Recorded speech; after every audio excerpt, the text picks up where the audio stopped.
Yesterday, I decided I wasn't going to. That you want to. Soon, You understand?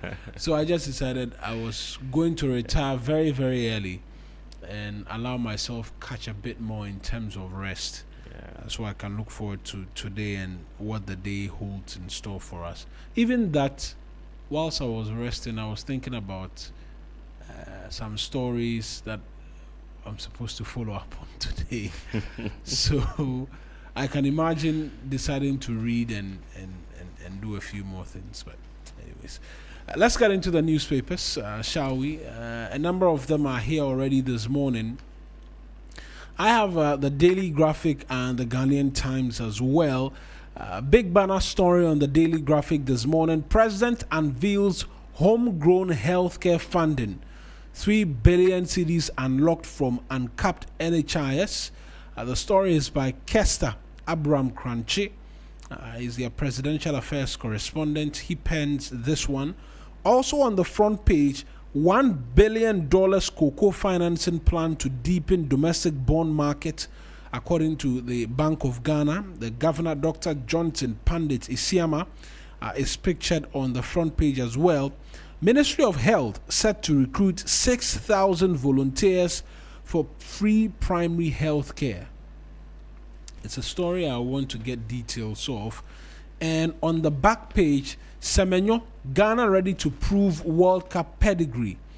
Follows his recent successes after lifting the FA Cup, scoring the crucial goal to give Man City the lead, to the win, I should say. And still on the World Cup countdown, we're 23 days away from the biggest showpiece in terms of football that continues to tick away here on the 3FM Sunrise. And the Ghanaian Times is the last paper I have, and then perhaps we'll do the news online portals after Kay finishes with what he has. At the 79th World Health Assembly, falling health aid threatens millions. President Mahama cautions world leaders. Governor calls for prudent decisions to sustain disinflation. Minority leader warns of job losses over 1D1F cancellation and fight against galamsey. Minerals Commission pilot drone surveillance in Western region. Consumers not getting value for money, NCA tells telcos. And on the back page, Ghana records decline in multidimensional poverty according to the latest Ghana Statistical Service report. World Vision launches land restoration project in Napdam. Okay. Yes, I have Daily Guide here, and it says on the front page, MTN Ghana launches 30th anniversary, unveils $1.1 billion network investment, fintech growth. And we have a story on Gift Yowari. Here it says NSA scandal, court admits Gift Yowari ADB bank documents. And then the famous buffer stock case. Yeah, Abdul Wahab. Yes. Hanan. Yes, Hanan Abdul Wahab and wife get 63.5 million Ghana cedis bail. And then we have Moon to Me as well on page 6 of the Daily Guide. It says Woon to Me denies Exim Bank 14 million Ghana cedis fraud charges. And yesterday's drama of the day, poor internet service at the Public Accounts Committee. Here it says Abena Sam George clash at PAC. Right, those are the details. I'll take us to the online portals, after which we'll take a listen to that drama which unfolded at the Public Accounts Committee hearing. But 3news.com is a very disturbing story, right? A very, very disturbing story in the Western North region where one person dead Chief and 6 others injured in clash with illegal miners at Asawinso. Wow. 1 person dead. Chief and 6 others injured in clash with illegal miners at Asawinso. And I'll get details of that. The big push, have we learnt enough from the long history of abandoned projects? It's a piece on the 3 News, on 3news.com that you should read for yourself. Commuters stranded as heavy rain cuts off Asante Mampong Ijra Road. Finance Ministry clears recruitment of 8,000 health professionals. And Wontumi, Exim Bank alleged loan fraud case adjourned to June 18. On myjoyonline.com, their big story is Felix Kwachofutu saying that Mahama, or the president, was the biggest obstacle to Ibrahim Mahama's Damine mine bid.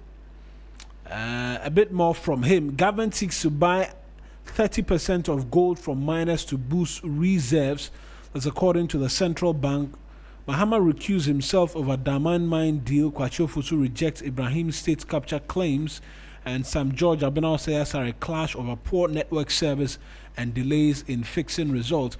The Ghana Bar Association rejects NPP tag by Ofosu Kwachi.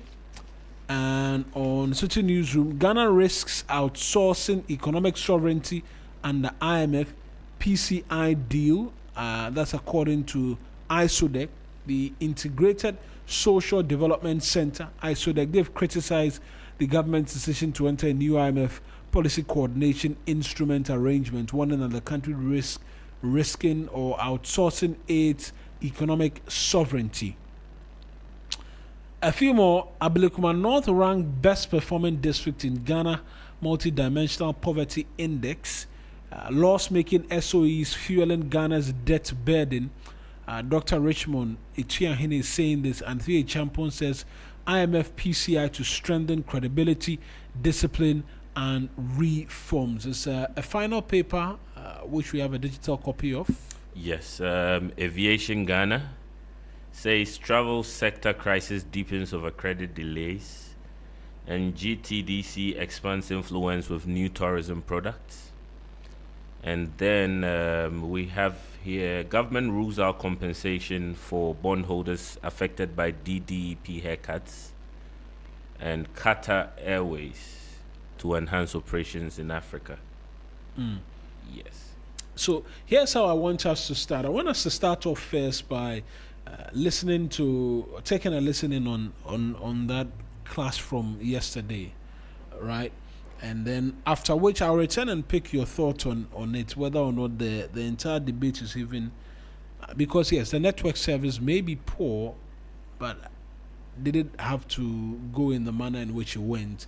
Then a few more in terms of galamsey related stories and some court related stories as well. But first, here's what transpired at the Public Accounts Committee between the chair, but who was not sitting as a chair, Abnao Sayasari, and then the Minister for Communications, Digitalization, Sam Nati George. Private businesses are about making profit, and those profits they paid to you over 8 years at the Finance Ministry as corporate taxes. Policy decision and policy leadership ought to make sure that we took steps to protect the customer. And I'm saying that we, under this reset agenda and under a responsible government, have done so. Honorable, I'm also a member of Parliament. Don't do this. You don't speak. I am on the floor, Honorable.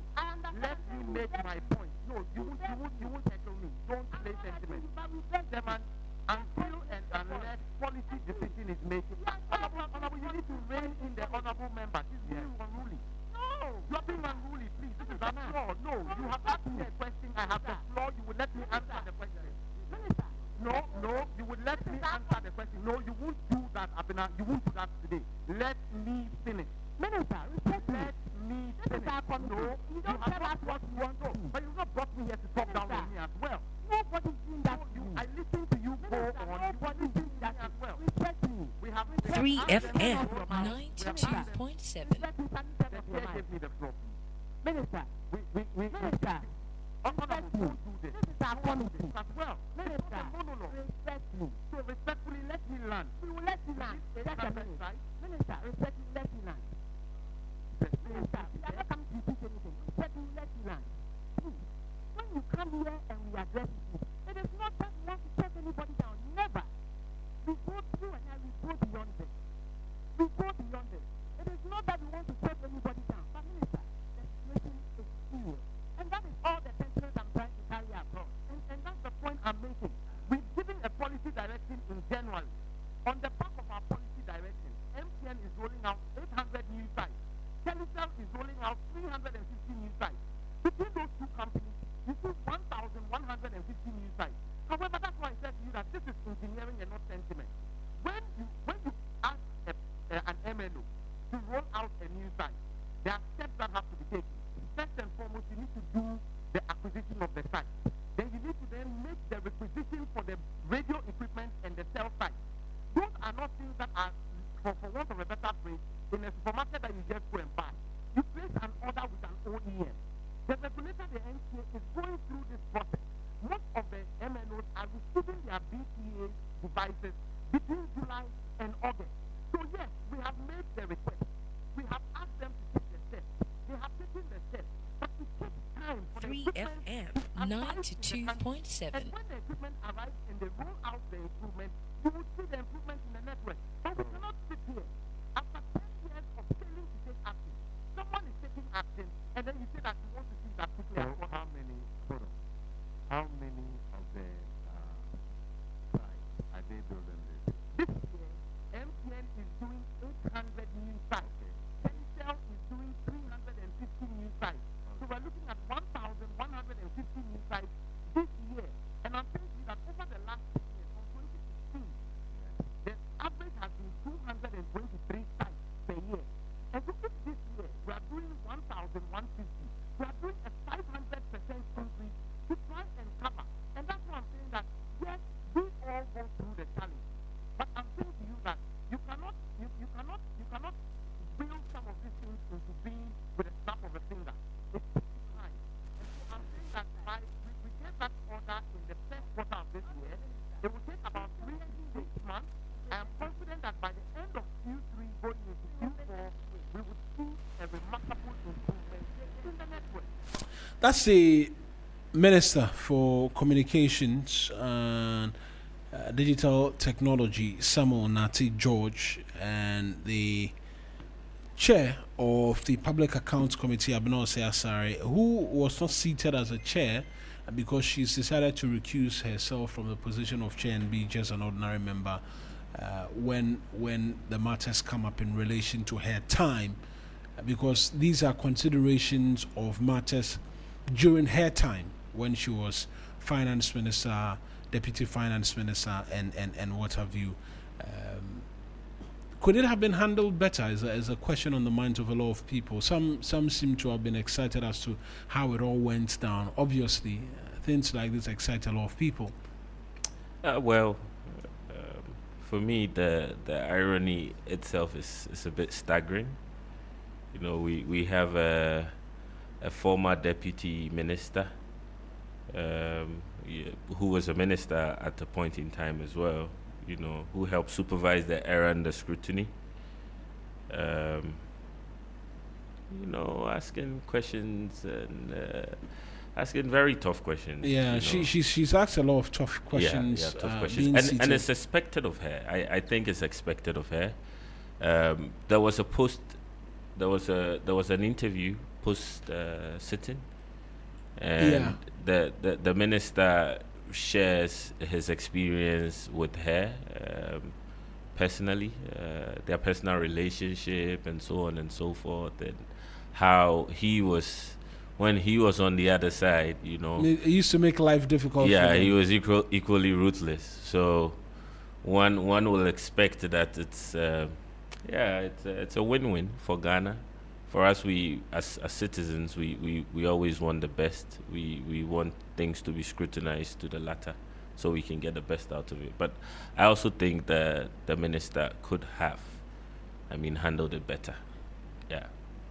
He could have, as in toning it down a bit. It was a bit excessive, a little bit dramatic, and a bit excessive. You know, I say, yeah, the better so me man yeah. Yeah. But I tend to agree with you a bit more in terms of excessive.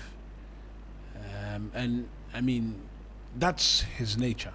And so by no means, I just feel he felt it was a moment of retaliation for all the times he was seated on the committee, and so he was sort of prepared for an instance like that. But to the substance of the issue which got them, or which served us this moment, is the quality of service. Yeah.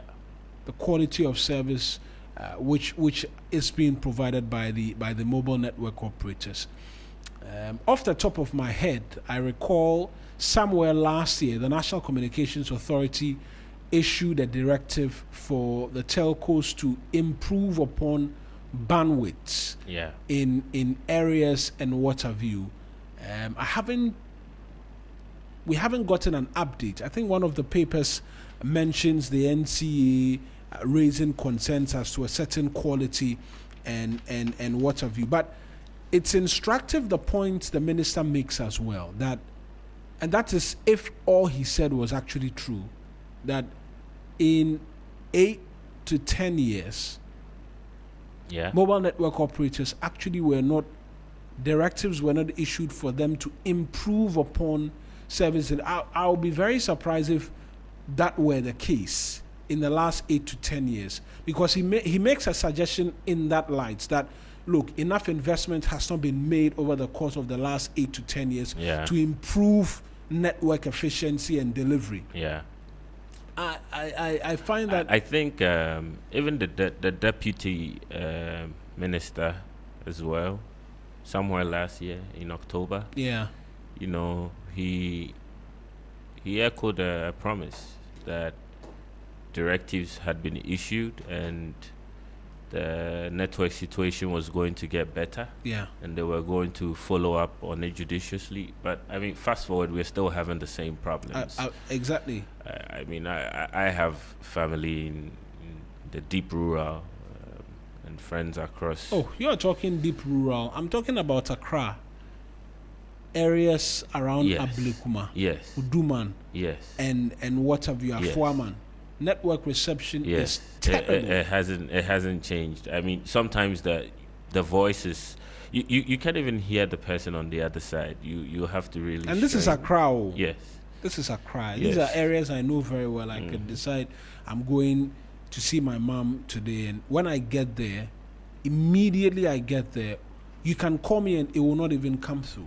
Yeah, I think those directives should be taken more seriously and enforced to the latter. We are good at issuing directives, but when it comes to enforcement, you know, and because we need to get value for money.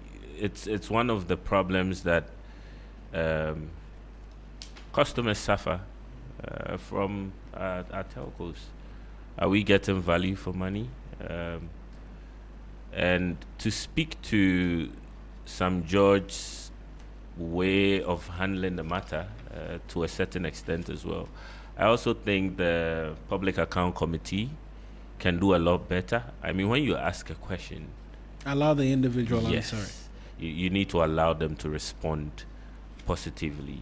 And along the lines, if you have any question, you hold on with it. When he's done with his response, you can. But it always seems like a battlefield, and what we saw as a result of that. Accountability can be an interesting thing because you need to sometimes squeeze the truth out of the individuals. Unfortunately, for the Public Accounts Committee, dare I say, a lot of what they say, more often than not, does not go anywhere. We were all here when they asked for an individual to be arrested, to be interdicted, and what have you. We're yet to get any update. Yes. In relation to that person who was at the Defense Ministry where vehicles were procured, the vehicles are nowhere to be found, yet monies have been paid, was telling us, or was telling the entire country that, look, the suppliers were giving him pressure. I think he was the same gentleman in the Fourth Estate story. Yes, that story where, I mean, the numbers did not quite tally, right? But same gentleman, and we are all here. We are moving on and we're discussing telcos. In fact, we're going to go back to the Public Accounts Committee because some of the stories we were hearing from there yesterday about 35 million cedis being used on 6,000 police officers. Frederick, how many days did the All African Games last even? And 35 million cedis in excess was used for 6,000 police officers, and there's no documentation whatsoever to that effect. Yes, that happened. And who was IGP at the time? Dampare. Yes. Yeah, I mean, he appeared to be such an upright man. I don't know what happened, but well, maybe we should probe further and get to the bottom of it. Fred, let's hear the details of that engagement in relation to the 35 million cedis, right? And then perhaps it will put the matters into proper context.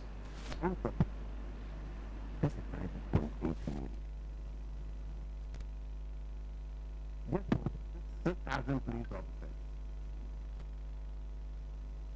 6,000 police officers. That was a called, I don't know whether they call it Africa Games or All Africa Games. African Games. It's Africa Games. And they spent 35.8 million in 2024 for police officers.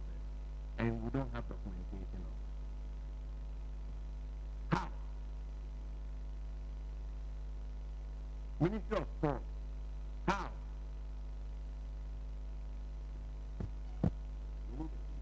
And what to sit here and come and argue? Go to a time. Minister of Sport. We need to change the minister almost every year. Ministry of Sport. We need to change a minister every year. If you can't understand this duplication, I don't understand why we should change the minister every year. Maybe we need to change everybody in the ministry every year and keep the minister. The question is, how would you submit what you have raised questions on yourself? That's what they want to do. Yes, thank you. We got assurance from the police that they will provide the supporting documents internal auditor. And this was a bill submitted by the police. Yes, I was really puzzled when the bill was submitted to me. Because we didn't reach that agreement. Initially, they were to have policemen to assist in carrying out police duties. We were initially even feeding them. Then they pulled out. And from nowhere, at the end of it, they brought this bill.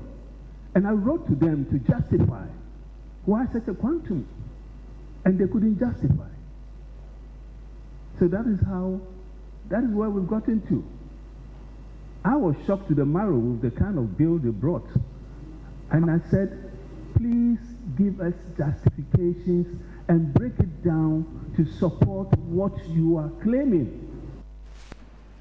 So 35 million cedis, and from what the officials of the sports ministry say, it wasn't an agreement they reached with the police, and the bill came after the games. Yeah. Right? And so it wasn't expenditure that was before the games, it was after the games when they were post-event they were seeking to so 35 million cedis. And that's 6,000 offices. 6,000 offices. So basically, we were spending 2.3 million cedis a day for 15 days. Yes, for 15 days. For each day, you know. So that's 6,000 officers. So each officer per day, or for the 15 days, each officer for the 15 days was doing 5,833,000 Ghana cedis. 5,800 cedis plus. Yeah. how much of it went into logistics in terms of moving the police men around? How much of it went into food? How much of it went into the actual allowance they are given? Yeah. I have a few police friends who do listening on the show. I will be very happy if they share, not perhaps details specific as to the All Africa Games, but mostly when there are protests, there are demonstrations, and they are deployed, feeding, and all of that comes with some allowance while being on the job. Yeah. I will want a number of them to share a few in terms of those details. And I mean, there's no cause for concern as to a mention of names. I think the commentary I saw stipulates it's okay. Most people think that the figure is not exaggerated. Yeah. But they want value for money, and also want to understand where is the paperwork. That's something that Ghanaians are asking, and that's something that the Public Account Committee is also probing. Where is the paperwork? Who signed what? Who did what? Yeah. It's an important question, but there are a number of court stories as well from this morning in relation to Gift Yoware, Chairman Wontumi, and Hanan. And the Ghanaian Times doesn't have details of Abdul Hanan, but I think the Daily Guide was. So maybe you start off with the Daily Guide, and then I'll come in with Gift Yoware and the others, because she's in the Supreme Court as well today, because she's seeking a stay while she challenges the court's decision to have disclose certain matters in relation to witnesses. Yeah. So let's get into the Hanan one. This is a story by Gabriel Abdul Razak. It says buffer stock case. Hanan wife gets 63.5 million Ghana cedis bail. Former Chief Executive Officer of National Food and Buffer Stock Limited, NAFCO, Hanan Abdul Wahab Aludiba, and his wife Faiza Seidu were yesterday granted bail for allegedly stealing and causing about 62.6 million Ghana cedis financial loss to the state. Hanan was granted a bail of 60 million Ghana cedis with two sureties who must be justified, while Faiza Seidu was granted a bail of 3.5 million with two sureties who must be justified. The two were ordered to deposit their passports at the registry of the court. They were placed on the stop list at all exit points of the country, and the Attorney General filed new charges against the couple last Friday after they were initially discharged by the court following the AG's decision to drop the charges against them. So fresh charges have been filed. Wontumi as well is facing fresh charges of alleged 30 million cedis Exim Bank fraud. The story is by Malik Suleimana. It reads that it's on page 3 of the Ghanaian Times, reads that the New Patriotic Party's national chairman hopeful Bernard Boesiako Entry, also known as Chairman Wontumi, is facing fresh criminal charges for intentionally causing financial loss of more than 30 million cedis to the Ghana Export-Import Bank, the Ghana Exim Bank. Mr. Entry, the first accused, Thomas Entry Boesiako, the second accused, now at large, together with Wontumi Farms Limited, have been charged with defrauding by false pretense, money laundering, and uttering forged documents. The accused allegedly received various sums from the Exim Bank, Ghana, with the intention to invest in a farming project. It is a case of the state that sometime in January 2018, Mr. Boesiako, the first accused, approached Exim Bank for a grant, that's 90 million facility, to embark on a farming venture. So it wasn't a loan that you talk of repayment. Yeah. It was a grant, and a grant you don't pay back, right? Yes. So the Deputy Attorney General and Minister for Justice, Dr. Shemsai, said in a grant application letter that Wontumi, ostensibly as Wontumi Farms Limited, Managing Director, declared that a parcel of land, 100 acres in size, had been secured for the project. He said on January 16, 2018, the bank made a mixture of loan and grant facility offer of 18.7. So it was a mixture, loan and then grant to Wontumi Farms to be spent on the purchase of agricultural plant and machinery, working capital, in a grant for staff and labor costs and consultancy fees. Now, the Deputy Attorney General also revealed that at 4 p.m. on January 23, 2018, Wontumi signed the acceptance in Kumasi in the presence of the second accused as a witness. He said that by March 2018, the bank commenced disbursing the facility to Wontumi Farms Limited. The Deputy Attorney General mentioned that a total of 14 million cedis was disbursed. However, according to investigations, he established that the accused did not undertake the proposed farming activity. He said they brought no agricultural plant and machinery, and also they employed no one to work on the farm. They did not own or secure the parcel of land which they represented to the bank as a parcel of land secured for the proposed farm. And so it is a case of the state that sometime in March, Wontumi presented a document which bore receipts to the bank.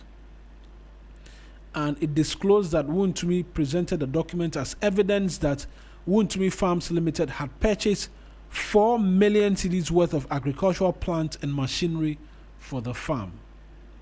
Interesting. Wow.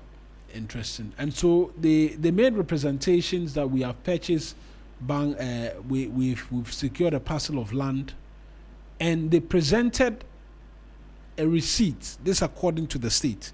They presented a receipt worth 4 million cedis. Yes. That they've purchased 4 million cedis worth of agricultural inputs when same had not been purchased. Yeah. That's the case for him to answer outside of the illegal mining claims as well. That's a case, but this same individual is also running for chairmanship of the NPP. Yes, there are quite a number of them who are facing trial. There's the Mustafa Hamid, the famous Mustafa Hamid story as well. He's also running for. He's running for a position. Yeah, he's running for vice chairman, national vice chairman. Yeah. I don't want to say what's in my mind, so you let me keep quiet. Should I help you say it? Yes, help me say it. Oh, I mean, you're innocent until you're proven guilty. So They should run. It does not. There's nothing that bars them. Yeah. Right. So they're entitled to run, but I think from a party perspective, they should be asking themselves: is that what they really want? What are the optics really like? For the New Patriotic Party. Yes, for the New Patriotic Party. If you have people who are facing prosecution, and I think it's very important to establish some clarity. A lot of people have categorized these prosecutions as persecutions, but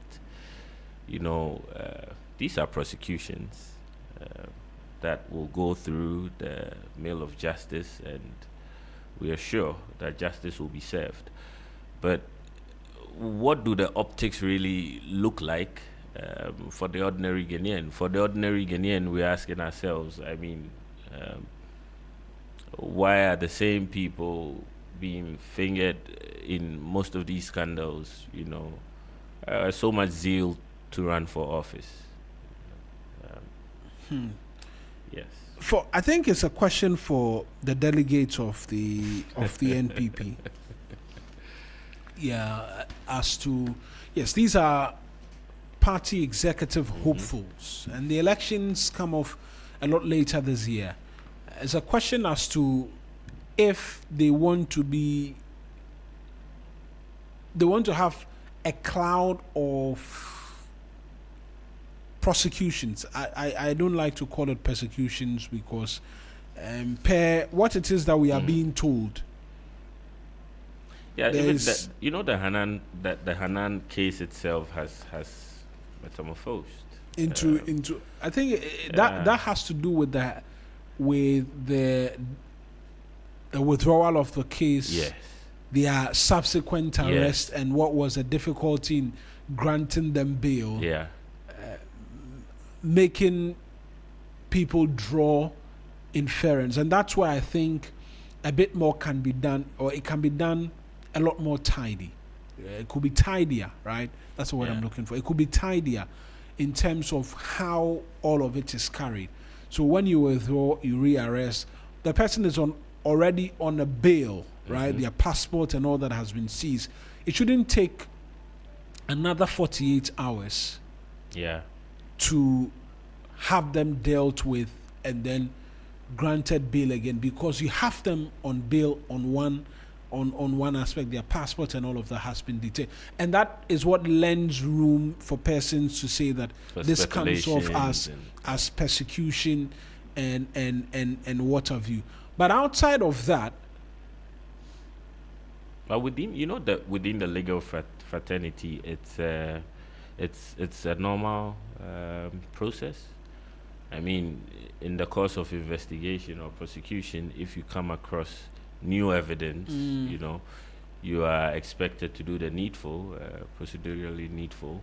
So I think most of the speculators have not considered that angle, because who wants to go to court and lose? If you're going to court, you ought to win. So if along the lines of prosecution you realize, I mean, there's evidence leading you into another direction that has stronger grounds for conviction, by all means you can withdraw Yes, and return stronger. Of course. So I wouldn't fault the Attorney General's strategy. It's quite similar to what we've seen the OSP, the Office of the Special Prosecutor, do as well. Yeah, he's withdrawn a few times. I think he withdrew the charges against Mustafa Hamid and then refiled as well. Yeah. So it's no, for the decision to withdraw, there can be no qualms. Yeah. It's the aftermath of the withdrawal and the activity surrounding it, right?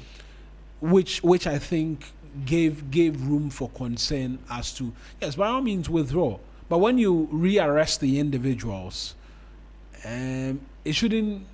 That's where the argument. It shouldn't take another 48 hours plus when they're already on bail after the first. I'll leave that one for the legal luminaries. Yeah. Yes, but there's the NSA scandal as well, which points to Gifty Owari and the ADB Bank documents as well. I mean, Gifty Owari now occupies a role on the GFA. A lot of people have asked questions, and a lot of people have also questioned how the NSA could be that much scandalized. But we are equally hoping that case will also see some sunlight and can come to a quick closing as well. Yeah, I have a copy of that story on the Ghanaian Times. Let me take that, and then we have a quick spot of commercial we'll take. When we return, then we'll talk about the galamsey issues from the Western North region. So, Gifty Owari Mensah's alleged 31 million cedis transfer letter admitted in court. That story, as well as by Malik Suleimana, I believe will be their court correspondent. The story reads, and I'll see if there's any difference in terms of what the Daily Guide reports. The High Court in Accra yesterday admitted into evidence a letter allegedly written by Gifty Owari Mensah, a former National Service Scheme Deputy Executive Director, directing the Agricultural Development Bank, ADB, to transfer 31 million cedis into a company's private bank account. The document was tendered through Mr. Gilbert Sebe Yeboah, head of the Commercial Banking Department at ADB. He was led in evidence by Mrs. Dufie Prempe, who's principal state attorney. Now, counsel for the accused, Mr. Gary Nimako Mafo, objected to the tendering of the letter, arguing it was not legible undated and not the original copy, and that the letterhead was so faint that it was not even readable. The document which the witness intends to tender is not legible, undated, not the original copy, and in fact the supposed letterhead which he claims was authored by the accused person is so faint that it is not readable.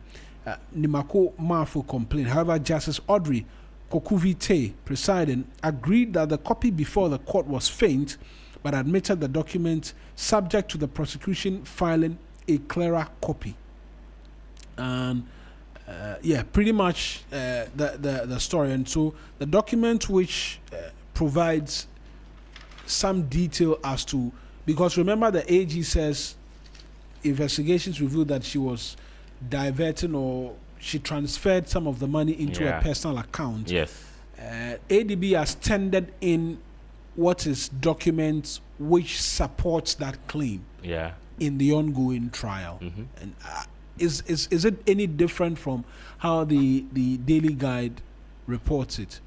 Well, the Daily Guide here says a high court in Accra yesterday resumed the trial of former deputy director of NSA, Gifty Owari Mensah, who is accused of stealing from the authority. The court has admitted multiple documents relating to request and transfer of funds between NSA and ADB, funds the prosecution is alleging the accused stole from the state. The trial has taken a long break following multiple applications filed by lawyers for the accused person, challenging an order by the court on the accused person to file a list of witnesses she intends to call when the time comes for her to mount a defense. Gifty Owari has been dragged to court for allegedly causing financial loss of 6,956,157.47 by causing the state to pay the said amount as interest to the ADB. Yeah. So I think it's pretty similar. Yeah. Let's go for this quick break. When we return, I'll take you to 3news.com, because that story about one person dying and a chief and some 6 others getting injured over clashes in relation to galamsey, the fight against galamsey. We have an eyewitness account of what may have transpired, and then perhaps we'll reach out to NIMOS and the Lands and Natural Resources Ministry as to what is happening in relation to the galamsey fight. This is a 3FM Sunrise. Stay with us. We're back after this break. This is where the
Sunrise. And so that story on 3news.com, one person dead, chief and 6 others injured in a clash with illegal miners at Asawinso. So one person has been confirmed dead while a chief and 6 others are receiving treatment following a shooting incident involving suspected illegal miners at Asawinsu A in the Bibiani and Yaso Bekwai municipality of the Western North region. The incident occurred when the chief of Seshi Asawinsu A, Nana Kwesi Eyim II, accompanied by some youth from the community, visited the Afao Hill Forest Reserve, where illegal mining activities were reportedly taking place. And according to an eyewitness, Kwame Awudu, the group had gone to the forest to observe the activities of illegal miners operating within the Afao Hill Forest enclave. He said the chief engaged the miners in a peaceful discussion, urging them to stop the operation. However, while the group were returning from the site, they were allegedly ambushed by heavily built men believed to be associated with the illegal miners, who opened fire on them. Several injured victims were rushed to the Anyaso Community Hospital, where they are currently receiving treatment.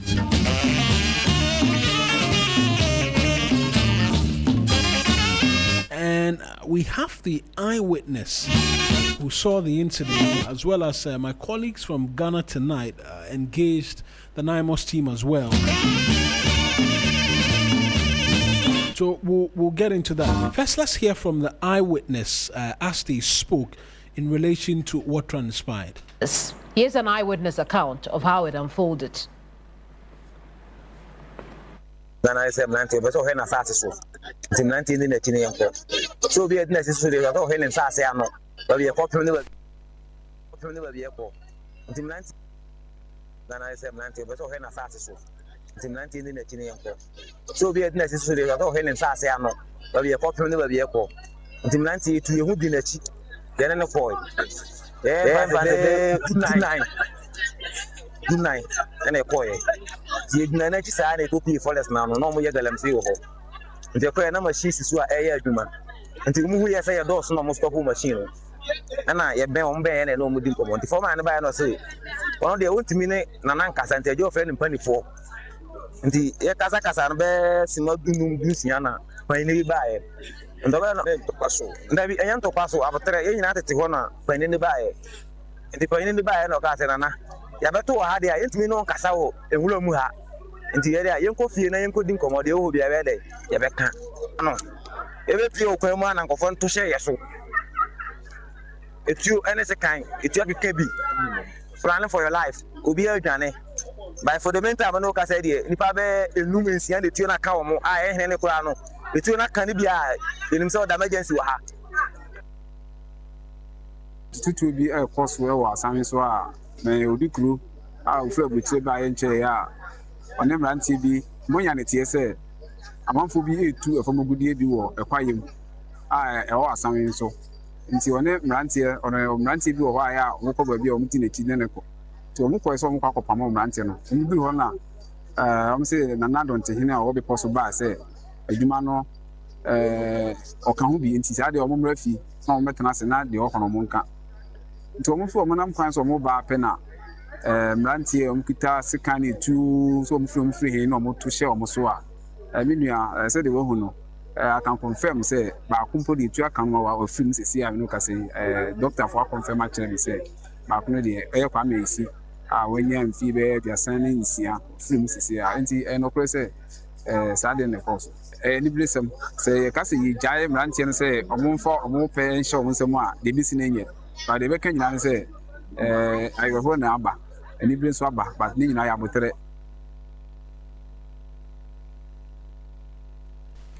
And so, Fred, keep the video on. Keep the video on for us. That's the assemblyman who just spoken earlier. It was an eyewitness, and you see someone being rushed to the facility after an attack, and the women wailing in disbelief as to what may have transpired and all of that. So one person we understand has been confirmed dead.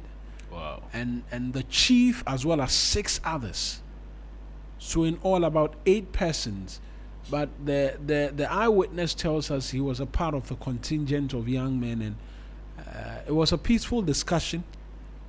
That escalated really fast. In fact, they were leaving the site and then they got ambushed. Yeah. By the men, and he mentions knives, guns, and they had to flee for their lives, and a number of persons. It was about 40 of them, right? Yeah, a number of persons were hit, and some are the emergency, because that's the emergency ward from what we see, the chief reportedly has been shot as well. Yes, and is receiving treatment. The chief has reportedly been shot. The assemblyman Frank Nelson Aka, whom we heard, was engaged as well extensively on the subject matter again on Ghana Tonight. So as we don't come off as repetitive, I want us to listen to his account as well again in terms of what may have played out. And you asked a question as to where NIMOS is in all of this. My colleagues as well spoke to the team. Then we'll have to go back to Matthew Ahiave and connect on the ground and find out what the situation is this morning as well. But let's first hear from the assemblyman again, provide a bit more in terms of explanation and what they've been doing, a proper context in relation to this. But the cause of this unfortunate incident is as a result from the chief preventing the galamseyers from entering a Afar Hill Forest Reserve for the purpose of illegal mining activity. The chief, according to my investigation, engaged the miners this afternoon to ascertain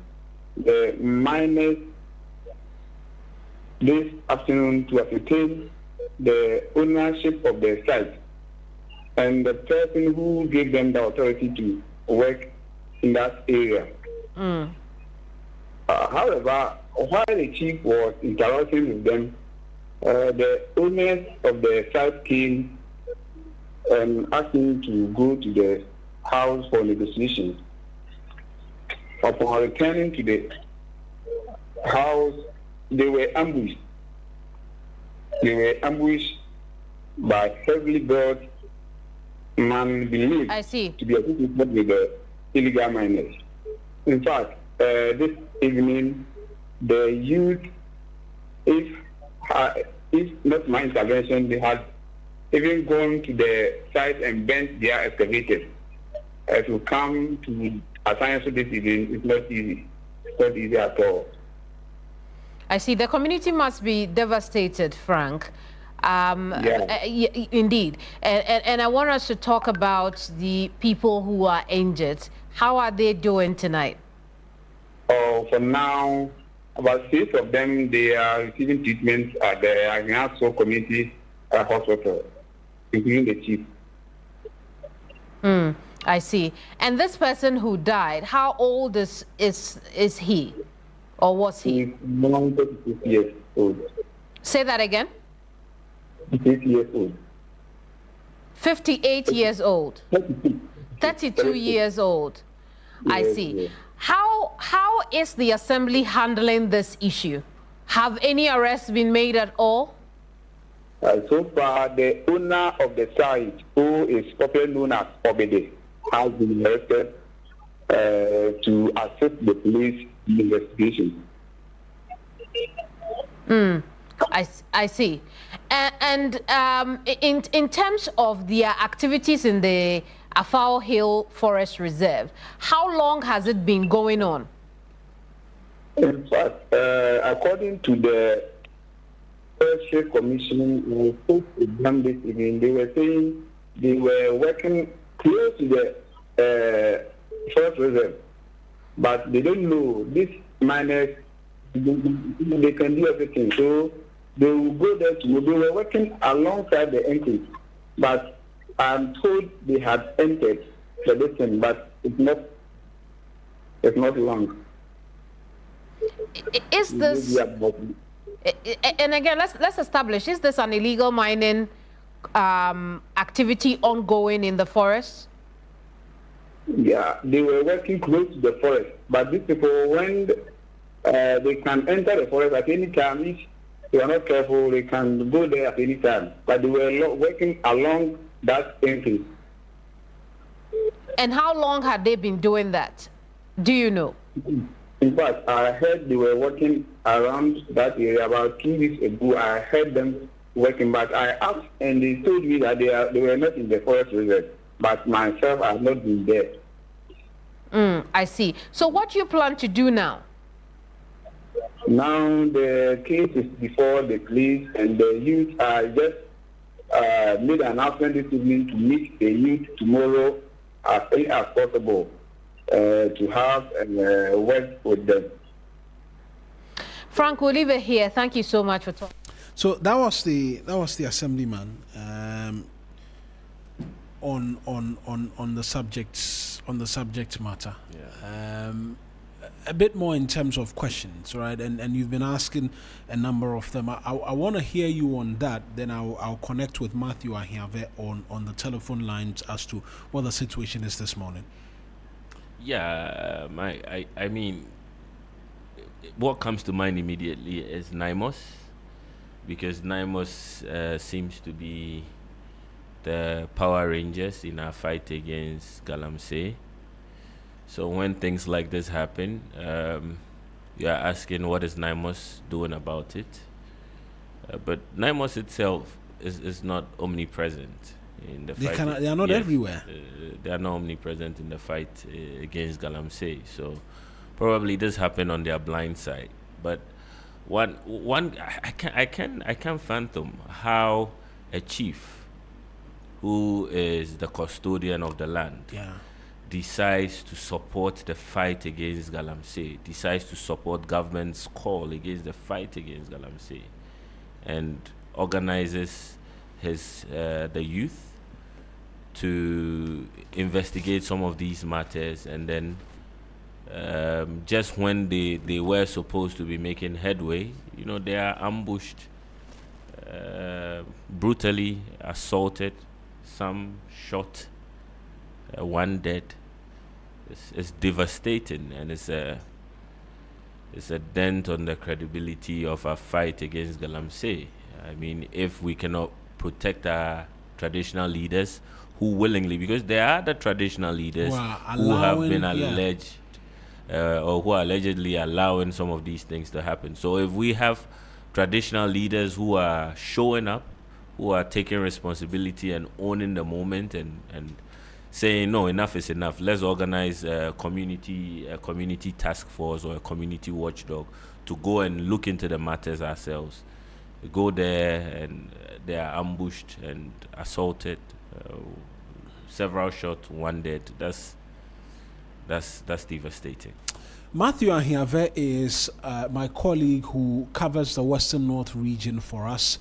He's joined us via the phone lines this morning. Matthew, good morning to you. Thank you very much for joining us here on the 3FM Sunrise. We've been hearing from a number of eyewitnesses as well as from the assemblyman for the area. As at this morning, 7:40, what can you report is a situation in the community? Mawuena, good morning. This morning, let me say, I'm now preparing to go to the scene.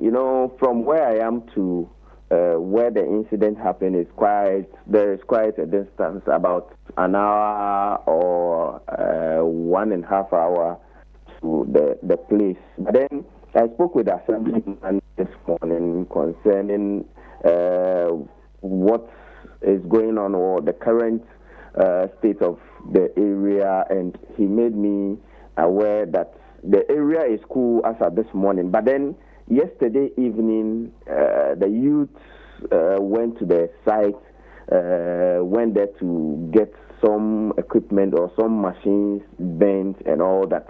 But then I'm yet to get there to verify that by myself. So currently, as the assemblyman told me, the area is cool. There's calm which has returned to the area as we speak. We understand one person was arrested in connection with the attack. Have we been able to reach the police? Do we have details on this?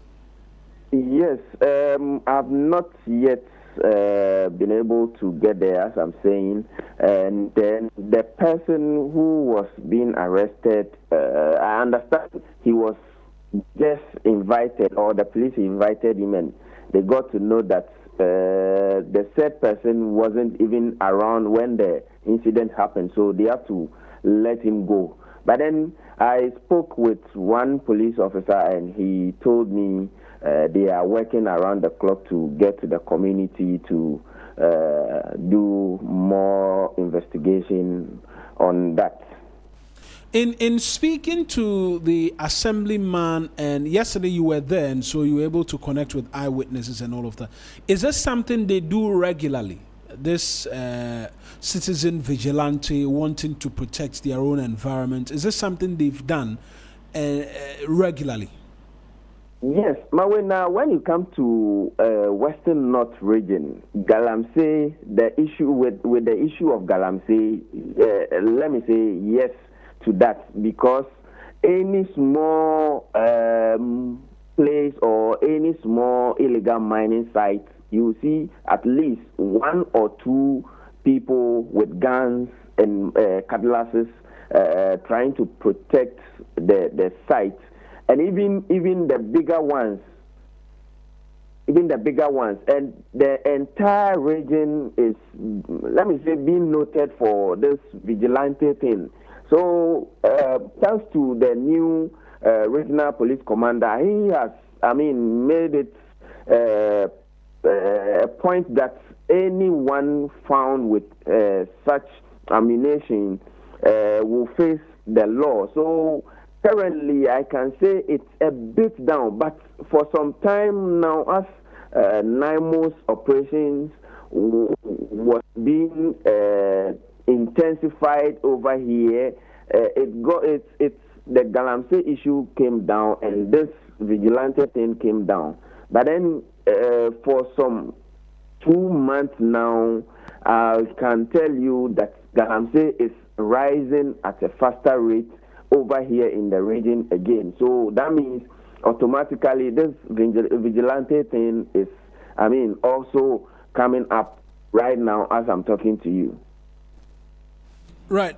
So you're saying that NIMOS has not been able to be very much present in the Western North region in the last 2 months. Is that what you're saying? And that is leading to a rise in the number of illegal mining activities happening? Yes, that is what I'm saying. And their presence in the region is only at, I can say, 2 districts. That is a win, and sometimes Dabieso enclave. And even that one, there are places that illegal mining is dominant. NIMOS doesn't go there, and we don't know why NIMOS doesn't go there, even though the illegal mining activities goes on in the forest reserves and also the bigger water bodies in the region. And for the resident in the Western North region, what do they make of this increase in illegal mining activities as well? Sometimes we don't want to be. We don't want to say they are being backed by political parties or some traditional authorities. So, when it comes to that, as it's been rising again, anytime some galamsey issues pop up, you understand that, or you get to realize that there are political leaders behind or traditional leaders behind. So I'm not surprised this incident is happening between two chiefs, because the whole incident was being initiated, even though galamsey is going on, but you could realize the chief trying to stop the incident or the illegal mining was being attacked by another chief's macho guys who were also doing the galamsey. Because according to some of the residents, they said the chief said since the other one will not allow them have negotiation for him to also take his part, that means he's not also going to give him that chance to stop the illegalities. When it comes to the Western North region, galamsey is something, someone will tell you, I don't mind selling my cocoa farm to galamsey because the government is not helping. The government has reduced cocoa price and all that. Right. Matthew, I'm sure we'll connect with you again in relation to this subject matter a lot later in the day. I'm sure I'll speak to you much later in the afternoon as well as to what the situation is. But I appreciate you joining us with these brief details and safe journey into the community. We'll connect again pretty shortly. That's my colleague Matthew Ahiave in the Western North region, who is headed to the town right now and tells us that over the last 2 months, illegal mining activities is on the up. Yes. And you were saying NIMOS cannot be everywhere. Yeah. And they certainly are not everywhere. But it raises a lot of questions in terms of our fight against illegal mining and where it is that we stand at this particular point in time. I think for me, if you ask about our fight against galamsey, I'll probably read something from Things Fall Apart, where Okonkwo says, not Okonkwo, Obiorika. It's already too late, said Obiorika sadly. Our own men and our sons have joined the ranks of the stranger. They have joined his religion and they help to uphold his government. If we should try to drive out the white men in Umofia, we should find it easy. There are only 2 of them. But what of our own people who are following their way and have been given power? They would go to Umoru and bring the soldiers, and we would be like Abami. He paused for a long time and then said, I told you on my last visit to Imbanta how they hanged Aneto. I mean, one would, you can fathom, we have the Ghana Armed Forces. And NIMOS is supposed to be maybe a subset of it. Because NIMOS they draw a lot of their personnel from the Ghana Armed Forces. I don't see the Air Force in there. We are talking galamsey. It should be land air, and I don't see. What I have seen is the blue water guards. Yeah. But I'm asking myself, why them instead of the Navy, possibly? A well-established Ghana Armed Forces. Our Ghana Armed Forces is not a joke. As an institution, I'm very proud of, because these are strong men, who, when they find themselves up front or close enough at the front lines of fighting galamsey, this will be a thing of the past. So it makes me wonder if it's a lack of political will from one government after the other, and who are the beneficiaries of this wickedness. It's quite troubling. I mean, in the region, we do have a Council of State member. That's the Western North region. Yes, who. One Maxwell, he's into mining as well. We want to hear voices. It should be a collective. It should be a more collective fight against this. We want to hear more voices speak up to the inconsistencies in the fight against galamsey, and how best we should be able to tackle it head on. I think our armed forces have been relegated to the roadside in the fight against galamsey, and it will only be prudent that they are mandated well enough to fight the menace. It's disappointing. A chief shot, and they say NIMOS has not been there in the past 2 months. Yeah, that's what, because they cannot be are. everywhere. Like I mentioned previously, they are handicapped. They cannot be everywhere. One would have thought they would have had regional units or district units and things like that. But this is one team moving from place to place, and you can't blame them. But you can only blame the operational plan, who approved that operational plan and thought it was efficient. You should know that once you leave the site, these guys are going to return. So what is in place to deal with the issue when you are not on the site? If there was a solution in place, I don't think this incident would have occurred in the first place. Well, it leads me to ask these series of questions. We've been told there will be coordination between the Air Force, the Armed Force, and the Navy, such that it is not only groundwork in terms of the fight against galamsey. There's been suggestions as to drones being in the skies to help. And there have been those who've made calls for the choppers as and when they come in to as well be in the sky to help with the fight against galamsey. Our forests and water zones, water body areas have been declared security zones. Security zones are not places persons should be able to freely walk into and be wielding weapons and be attacking persons. Yeah. So what has happened to that suggestion? I'll call it a suggestion now because it doesn't appear it is a statement of fact. What has happened to that suggestion that our forest areas and our water bodies are security zone? Because at the peak last year, when there was a high demand for a declaration of a state of emergency, the response by the government was forest zones, water bodies are security areas or security zones. We know the security zones in the capital. You can't even take pictures there. Yes. So what is happening to our security zones in the forest where persons are moving freely with sophisticated weapons and cutlasses?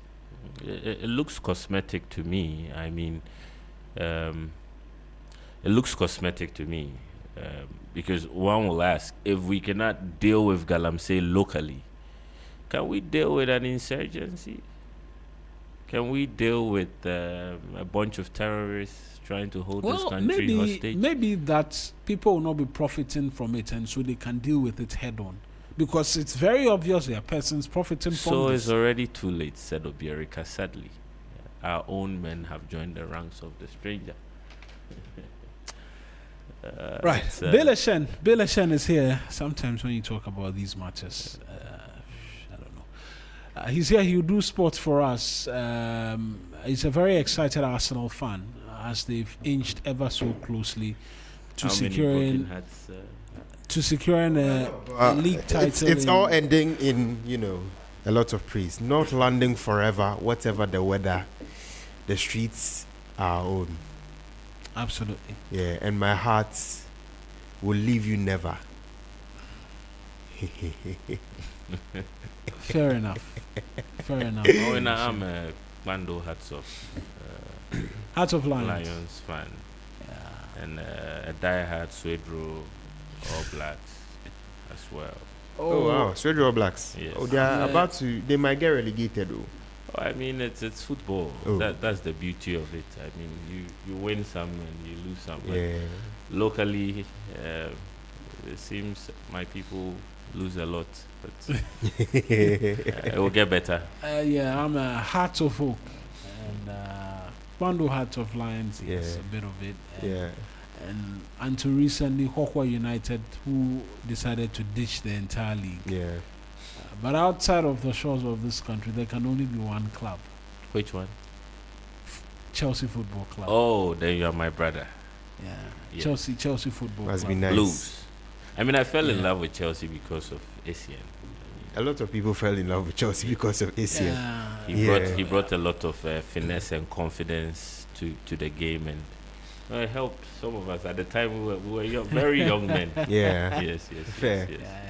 Please come to our parade this weekend. Wait and win the league first. Wait and win what? We are going to win it. Oh, but for today, I'm a Bournemouth supporter. For 24 hours, I'm supporting Bournemouth. Yeah, because they play City a lot later this afternoon. They need the point as well to secure Champions League. You understand? So we are supporting them. It makes it even more keen, that game today. But as for me, I have nothing to say in relation to Arsenal and all of the things they say. But I wish them well. Thank you. I've conceded on that front, and so we'll you know when your heart breaks too many times at a point, they've become insulated. Don't worry, I'm all good. That is why I'm coming to enjoy these moments. Billy Shen is here. He'll do sports for us, after which we're back with a lot more for you here on the 3FM Sunrise.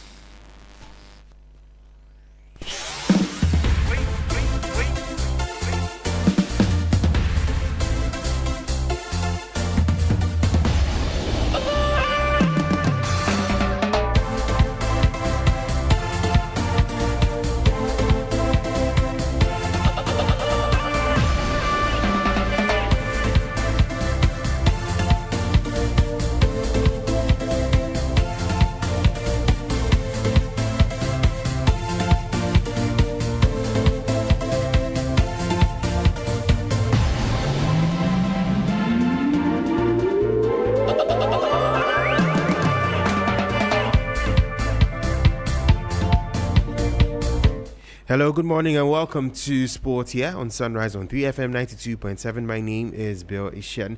Now, the Minister for Sport and Recreation, Kofi Adams, has dismissed claims by a South African athlete that competitors at the African Athletics Championships in Accra faced poor living conditions and food rationing, including being limited to either chicken or fish at meals and only one egg for breakfast. He insisted the allegations were false, explaining that proper dietary arrangements were made for athletes who were given options to indicate their food preferences in advance.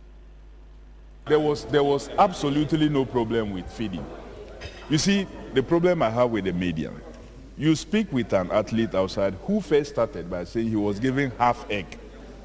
Then he changed the story from half egg to 1 egg. Then he said he was given 1 chicken. Then he changed again that he confronted them and then they gave him 2 chicken. That alone should alert you that the athlete was not telling you the truth. Then he now went further to say in South Africa, he eats 9 eggs. We did not make provision for any athlete to be fed 9 eggs. If any athlete has special diet, there's a form that you fill so that the LOC can factor those needs in. Nobody feel the form that they needed that kind of special diet. So one athlete speaking on some levels of need should not have become the running story. Because on that same day, South African athletes were being fed and full of smiles and thanking the people. But we were not interested in talking about those ones. We were interested in one athlete who did not provide any evidence beyond his own statement. Food was one of the things that the LOC did very well. They scheduled it in such a way that 2 groups were providing breakfast, another set of 2 providing lunch, another set providing dinner, so that there will be no issues. So breakfast was timely, lunch was timely, and dinner was also timely. And there was always enough. That was Sports Minister Kofi Adams. Now, Ghana international Antoine Semenyo has delivered a bold message ahead of the FIFA World Cup 2026, insisting that the Black Stars are not travelling to the tournament merely to participate, but to compete at the highest level and make serious impact on the global stage. The Man City forward believes the current squad has learned from recent experiences and is now better prepared for the demands of top-level international football. I feel like mentally a lot stronger, and I feel healthy and I'm 100%, so I want to contribute the best way I can. Whatever I need to do for the team, I'll do, and just continue being a team player. It was very surreal at that time. I was still at Bristol, so it was so special, but I feel like now I just want to prove, and we all want to prove that we're a top nation. We were so frustrated that we didn't qualify. It was very, very tough, but I feel like we've rectified that in terms of qualifying for the World Cup, but it's also like we're not just coming to the World Cup, we want to compete on all levels. So I feel like everyone in the team's ready to go. We want to, again, prove to the world that we can compete, but I feel like for us personally, we can compete with these teams. So yeah, it's just winning games and having fun and showing the nation what we can do. That was Antoine Chemenyo speaking. Now, Black Stars coach Carlos Queiroz has outlined a passionate vision for Ghana's journey to the 2026 FIFA World Cup, insisting that talent alone will not be enough unless players, officials and fans unite behind one common purpose, the pride of the nation and the happiness of the people. Speaking in an exclusive interview on Beyond the Whistle, the experienced tactician stressed that winning at World Cup level demands sacrifice, preparation and discipline rather than mere ambition. We have weaknesses and we have strengths. So my first job it is to make that integrity report honest, not to lie, and start to put in place the solutions for us to improve, to be better. I have to take care of the legacy, that the heritage that Coach Otto left for us, and that is the departure point from my work, my staff, the previous staff, and the players, just to make it better, improve 1% every day, and be ready for the first game. We reach that moment and the pitch with the right mentality, the right attitude, with a winning desire, with one Ghana. We have to give the example. I want that the players and everybody in the team inside, we have to give the example to the nation that we are united, that we are ready to pay the price of efforts, of sacrifices, of commitment. That's the only way that the people start to be around us and engage in our beliefs and support us. Because united and together, we have a better chance. If everybody starts somebody to go in different directions, it will be more difficult inside the pitch. But if we be able to create this wave, this spirit until the first day, we're going to be more strong. That was Carlos Queiroz, the head coach of the Black Stars, speaking ahead of the 2026 FIFA World Cup. Now let's do some athletics because Team Ghana's captain Joseph Paul Amboa, who finished 5th in the men's 200-meter final in the just ended Africa Senior Athletics Championships, has admitted that he could have performed better. Now, despite the disappointments, the Ghanaian remains optimistic that the team can bounce back and redeem themselves at the upcoming Commonwealth Games. He said this during his visit to 3 Sports on Sports Station on Monday night. Coming into this competition, I really wanted to try something different. The last time I doubled was in Eugene, but I didn't make it to the semis and the finals. But this time, I made it to every finals in every race that I ran. So that was like, I think it was like 8 races overall. And by the time I got to the 2, I started, the competitor in me is gonna make me know that, hey, you have to go there and compete. But, I started feeling the fatigue and all that stuff, but I still wanted to finish as strong as I could. I'm not gonna blame anybody for this. I felt like I could do better in the finals. So it was a learning curve. I definitely learned so much from this competition, and I'm sure the upcoming competitions, I'm going in there with some motivation. Let's head to Europe now. Patrick Vieira strongly criticized Mohamed Salah, describing the Egyptian forward's public complaints about being benched at Liverpool as below the belt. Now, speaking on Sky Sports Monday Night Football, the Arsenal legend expressed deep disappointment over Salah's social media statements released after Liverpool's 4-2 defeat against Aston Villa, where Salah claimed the club had thrown him under the bus.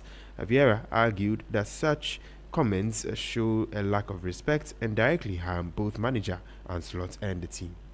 I was quite really disappointed by the quote from Salah, because I don't think that will help him. It doesn't help the club and it doesn't help the manager.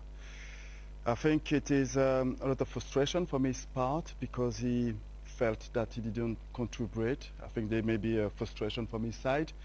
He been benched quite a lot this year, and I think a top player like himself doesn't understand why he's not on the field. Can you empathise with that?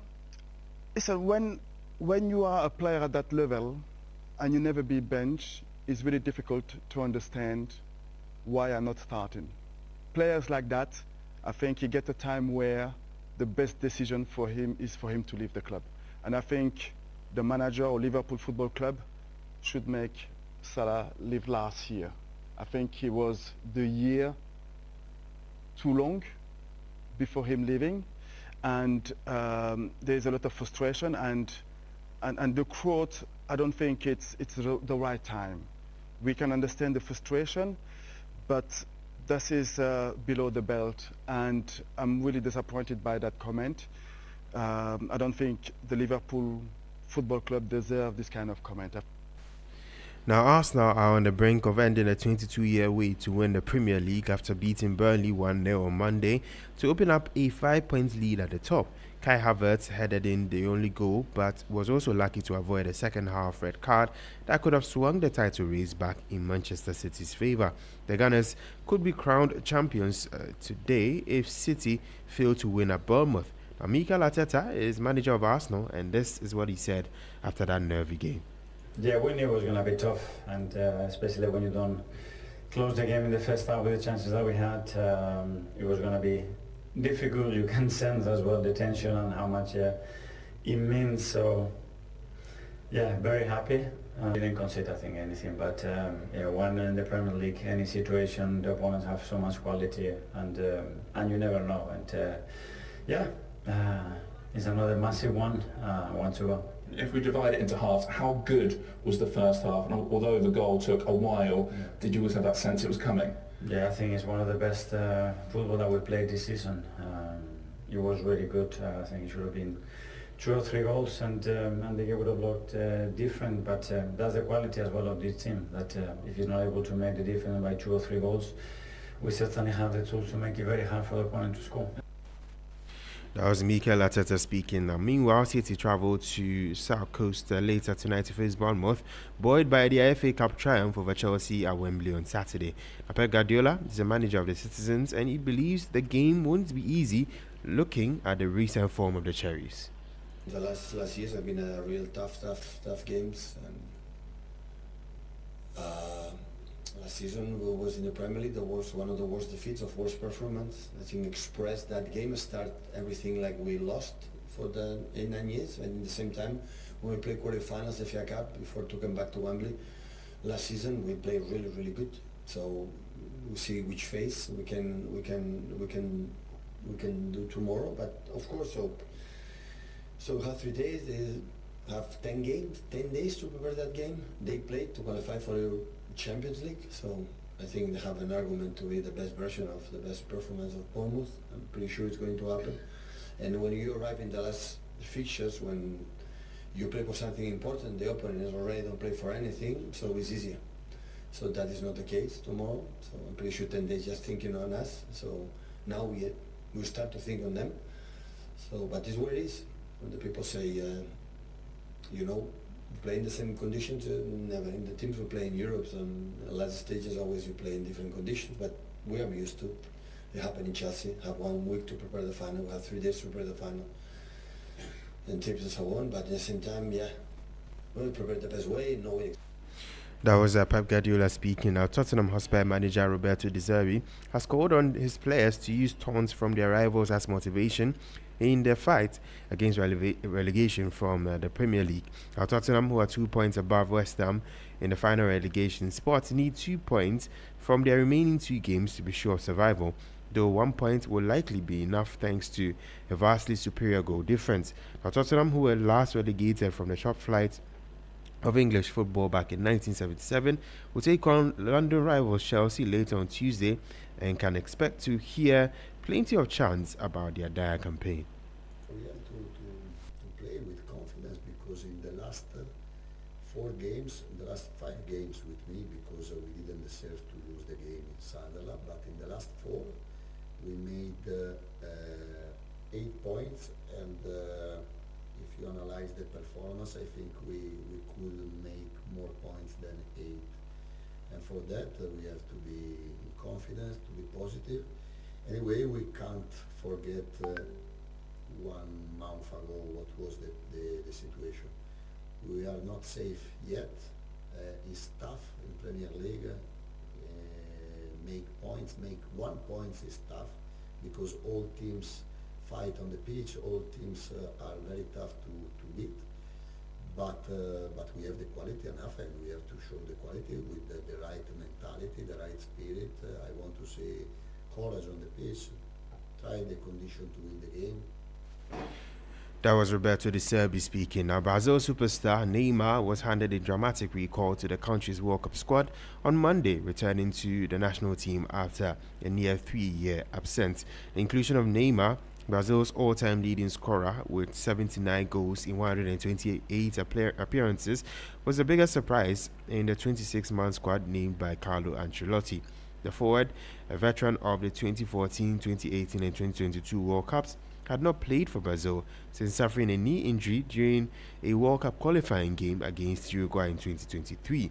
Now let's do some NBA because Oklahoma City guard Shai Gilgeous-Alexander joined an exclusive club as just the 36th player in NBA history to be named the most valuable player.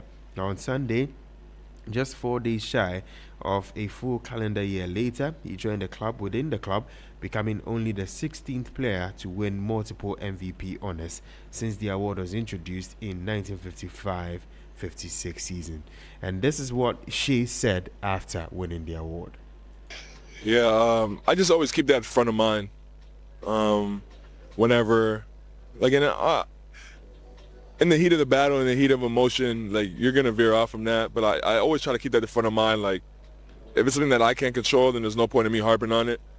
And I guess I take advantage of those things when I get that opportunity to control something because I'm always stuck on that. That's always the front of my mind, and it's really helped me so far. I think I've just learned that over time in my career, watching the greatest players play. The goal is to win, ultimately, and taking what the defense gives you is just the easiest way to get there. And I think if you really want to win, you'll do so no matter how good your talent is. I think that's what it's about. Like.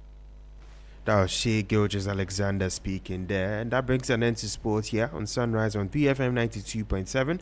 My name is Bill Ishen. We'll see you same time tomorrow with more updates from the world of sports. But until then, have a great morning.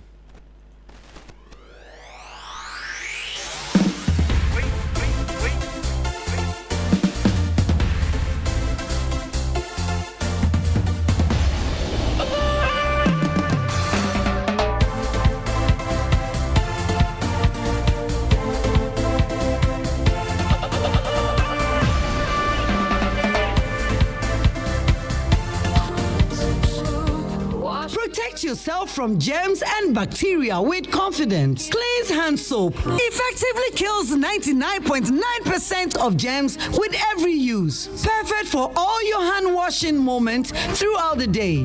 Available in a variety of variants and delightful flavors. Choose Cleanse for yourself, your family, and friends. Make Cleanse your daily essential. The GC brand. It's all about you. This advert is FDA approved. Let's clean soap, clean. Come, let's go to the market. We have to buy everything for you before you go to SHS. Mommy, please, all that stress, going around the market and carrying heavy things. My friends will see me sweating like this. They have already registered for their EduPack. I don't want to be left out. Registered for EduPack? Yes, EduPack, a Ghana Education Service approved and supported initiative for all first years going to SHS by Prospectus Ghana Limited. Now you don't need to go to the market. All the trunk, mattress, pillow, and plastic chop box are already waiting for your child at school. Daddy, so what do we do? We shall register you by dialing *7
Malta Guinness is not just a soft drink but a quality refreshment boosted with B vitamins.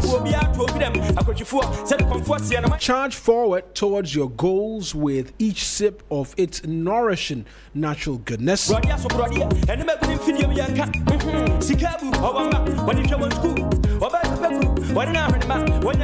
Now selling at a cool 12 Ghana cities, vim up your daily pursuit with the revitalizing taste of Malta Guinness packed with B vitamins. It's time to make that move. It's time for a cold Malta Guinness.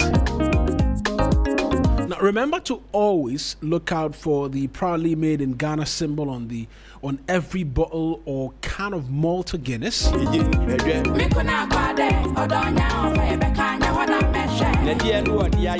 Malta Guinness, we move. A bit more for you in terms of Malta Guinness, right? Choosing made in Ghana Malta Guinness over imported ones from Nigeria means you're protecting local businesses, you're creating and saving jobs, you're supporting Ghanaian industry, you're boosting economic growth as well as showing national pride. The added advantage is that you can contact production source if need be. Malta Guinness is made in Ghana by Ghanaians for Ghanaians.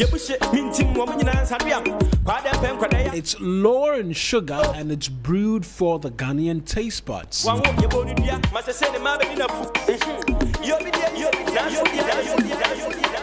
So it comes in a sleek can, what is also known as the Jeje can, and has the proudly made in Ghana symbol on the pack. It has a premium badge on the label.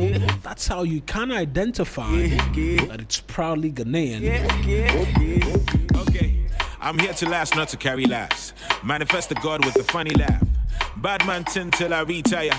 Tell a low life, make you reach higher. Know they hear when they talk chow.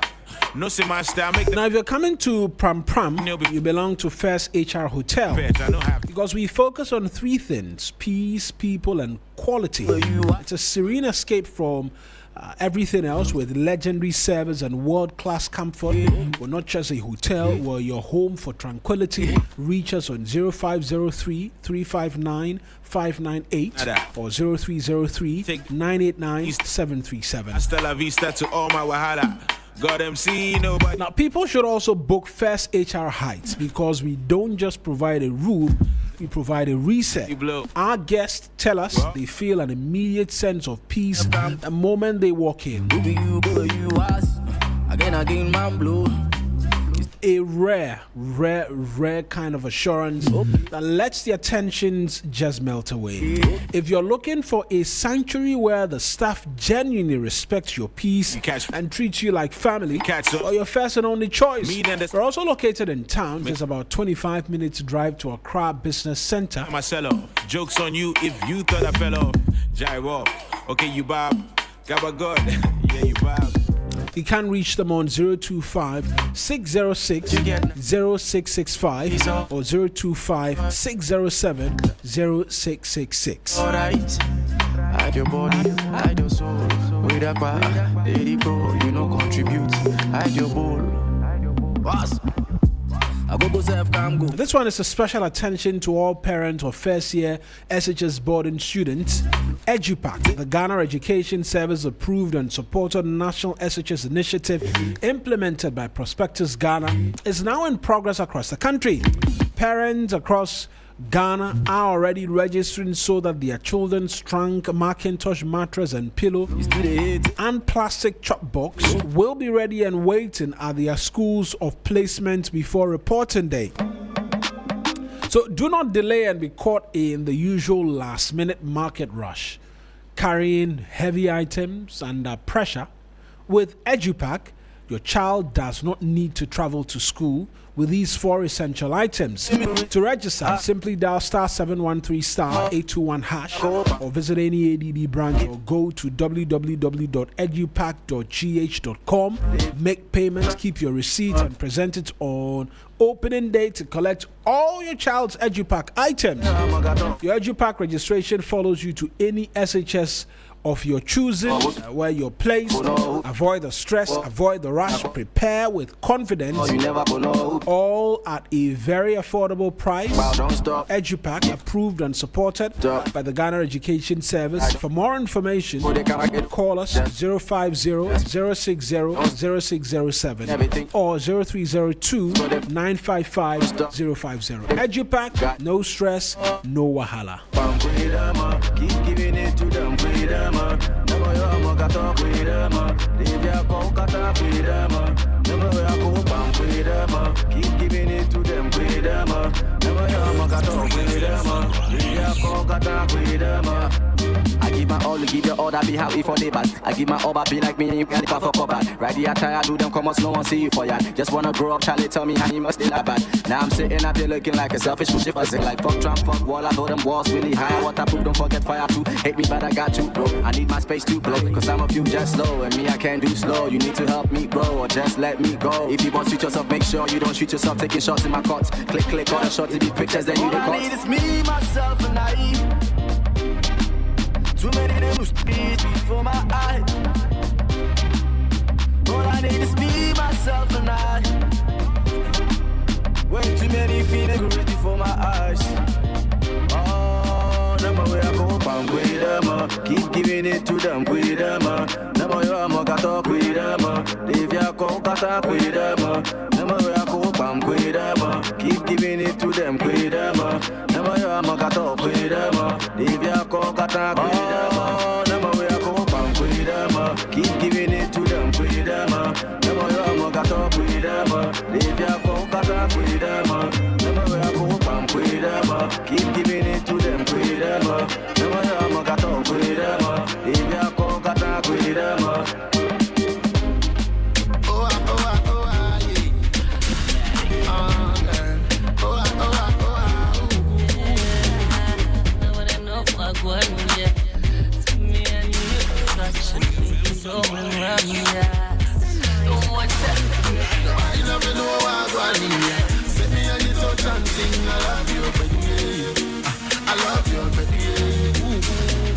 Nobody don't know what I need. Set me a little dancing. I love you, baby. I love you, baby. Oh, oh, oh, oh.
I didn't need to bomb, I think he's going, he crazy. I take, that man that is super Audi. I think concept, now all you, the shay, and to come on the Audi. Ubeti, hey, Araba, and right here, me home, Baba, say I'm a friend. And Dada, oh, come back on the Mr. on your wild, or by if you're the jack man, now go, hey. Me say, me want for what them pass ya take a stand and it's what in the tent. Araba so cop, talk, belle. Why did you want my command cop? Them I can think I can let you go.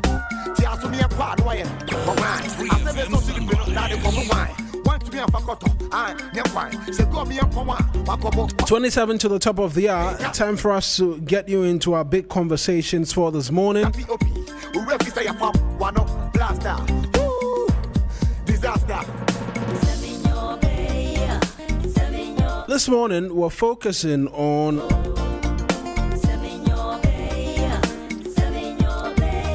something in relation to sport, right? And there's a conversation about the Black Stars and whether or not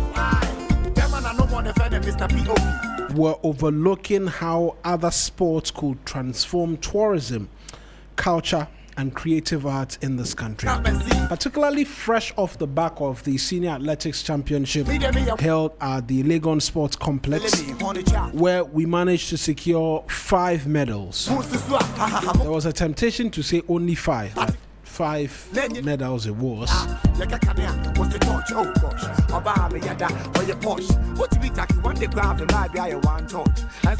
And avoiding the temptation to say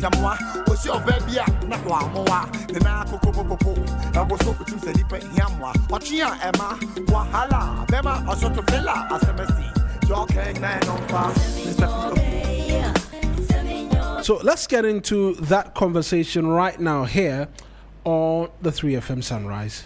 The big conversation on 3FM Sunrise.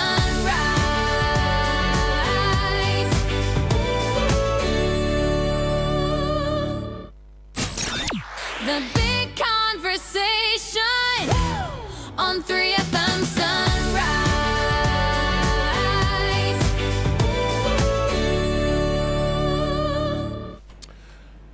Beyond the Black Stars, questions are being asked about other sporting disciplines in this country.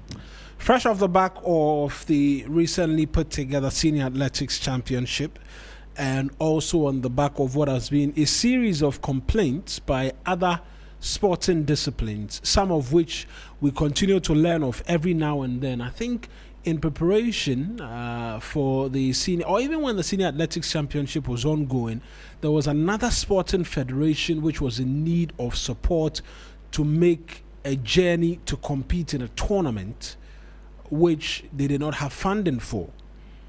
Yet, the Black Stars and supporters of the Black Stars always have funding. The country, Ghana, and the present government has been soliciting funds from civil society groups, businesses and what have you, to help provide a bit of funding to have us ferry supporters to the US of A, Canada, and Mexico to support the Black Stars. The Black Stars appointed a head coach whose monthly salary is over $100,000 per month. It brings us back to the question, which is more often than not asked very frequently: what happens to other sporting disciplines? The other sporting disciplines that have brought us laurels in some part and excitement, because for a very long time there's been nothing to be excited about when we talk about the senior national team. Yet they continue to enjoy a huge chunk of everything in relation to our sports budget. There's a mention of Sports Development Fund, and for many persons even as a curious case of concern that all of that money could go into football related activities. Yeah. So where are we in developing other sporting disciplines? How well can it contribute to tourism development in this country is one of the many subject areas of conversation this morning. And Kay is still in studio with me. I'll come to you for quick thoughts as to this. I don't think it's even a complex subject matter. I was going to say complex, but I'm revisiting my lines, and I know very well in my mind it's not a complex matter at all. Yeah. It should be a case where it simply is let the other disciplines as well get a fair share. Maybe a fair share. Yeah, a fair share. I'm going to say a fair share. If you split it in two and you give Black Stars half and you give the rest of the sporting disciplines half, will we still have the many issues that we contend with? You know. But let me have you come in on the subject matter. Yes, I think Ghana's problem is not that football receives attention. Football has become the default definition of sports. Mm. You know, while other disciplines with real tourism, branding, youth employment, and creative economy potential remain underfunded, undercovered, and under-commercialized. So one will ask, has Ghana reduced sports to football alone? Because if we look at the commitments year in, year after year, I think it's obvious that everything is especially centered around the Black Stars, and yet the record also shows that the other disciplines are producing measurable outcomes. So if you look at 2023 alone, Ghana recorded a lot of achievements in cycling, bodybuilding, fencing, para-athletics, swimming, cross-country, and inter-school athletics. But they haven't received the much needed attention as compared to football. And even football, if we look at our local sports landscape, you know, I think football itself has become centered on the Black Stars. We see our local leagues struggling, but well, it's refreshing to see them do a lot better these days than before, but I think there's a lot more room for improvement. So it's not just that sporting has been reduced to football per se. Even within football, it's been mostly centered on the Black Stars, and I think that's where we should look at it from. If we should look at the connection sports has with tourism, the connection it has with culture and the creative arts, it presents enormous opportunities as well. So the lack of interconnectedness and the over concentration on football alone, you know, does not allow a lot of dreams to be fulfilled. And I think that's what this morning's big conversation is about. Absolutely. And you mentioned the local league, and off the top of my head, the question I ask myself is, how many Ghanaians know that Mediama Sporting or Soccer Club has been crowned Ghana Premier League champions? How many people are in the know? As perhaps I don't want to compare it to the EPL, because I mean the EPL has done its work. It's a global event. Yeah. It's something that attracts viewership the world over. Yeah. Right? And so wanting to compare it will somewhat feel a bit challenging. But if we go to other African countries, they're doing quite well. The Egyptian Premier League, for instance. Yeah, I was going to mention that. I also think we haven't been we as a country, we haven't been fair, to sports outside of the Black Stars. This is something that you find. There's media guild, there's governance guild, and people will not know about the recent wins because probably they haven't seen, they haven't heard. These days journalism has moved beyond traditional. It's digital now, and I think we need more voices in the space. Most of our media engagements are limited to politics and a lot of the. So it's good what 3FM does. A little bit of this and that, a good cocktail. But I think we'll have to do a lot more to highlight their other sporting activities. Which is what we're seeking to do. Yeah, Ampofo Ankra is the Director General of the National Sports Authority. He will join us pretty shortly as well. So will Amanda Akioko Clinton, is a former GFA presidential hopeful, candidate hopeful. Then we're talking tourism and whether or not, or whether, I should say, I need to get this whether or not out of my lingua franca, whether the other sporting disciplines, right, have the potential to become tourism gold mine. Because 3 weeks ago, the World Athletics Championship, I have to check if I'm getting the names correctly, was in Botswana for relays. Yeah. That entire tournament was hosted in Botswana.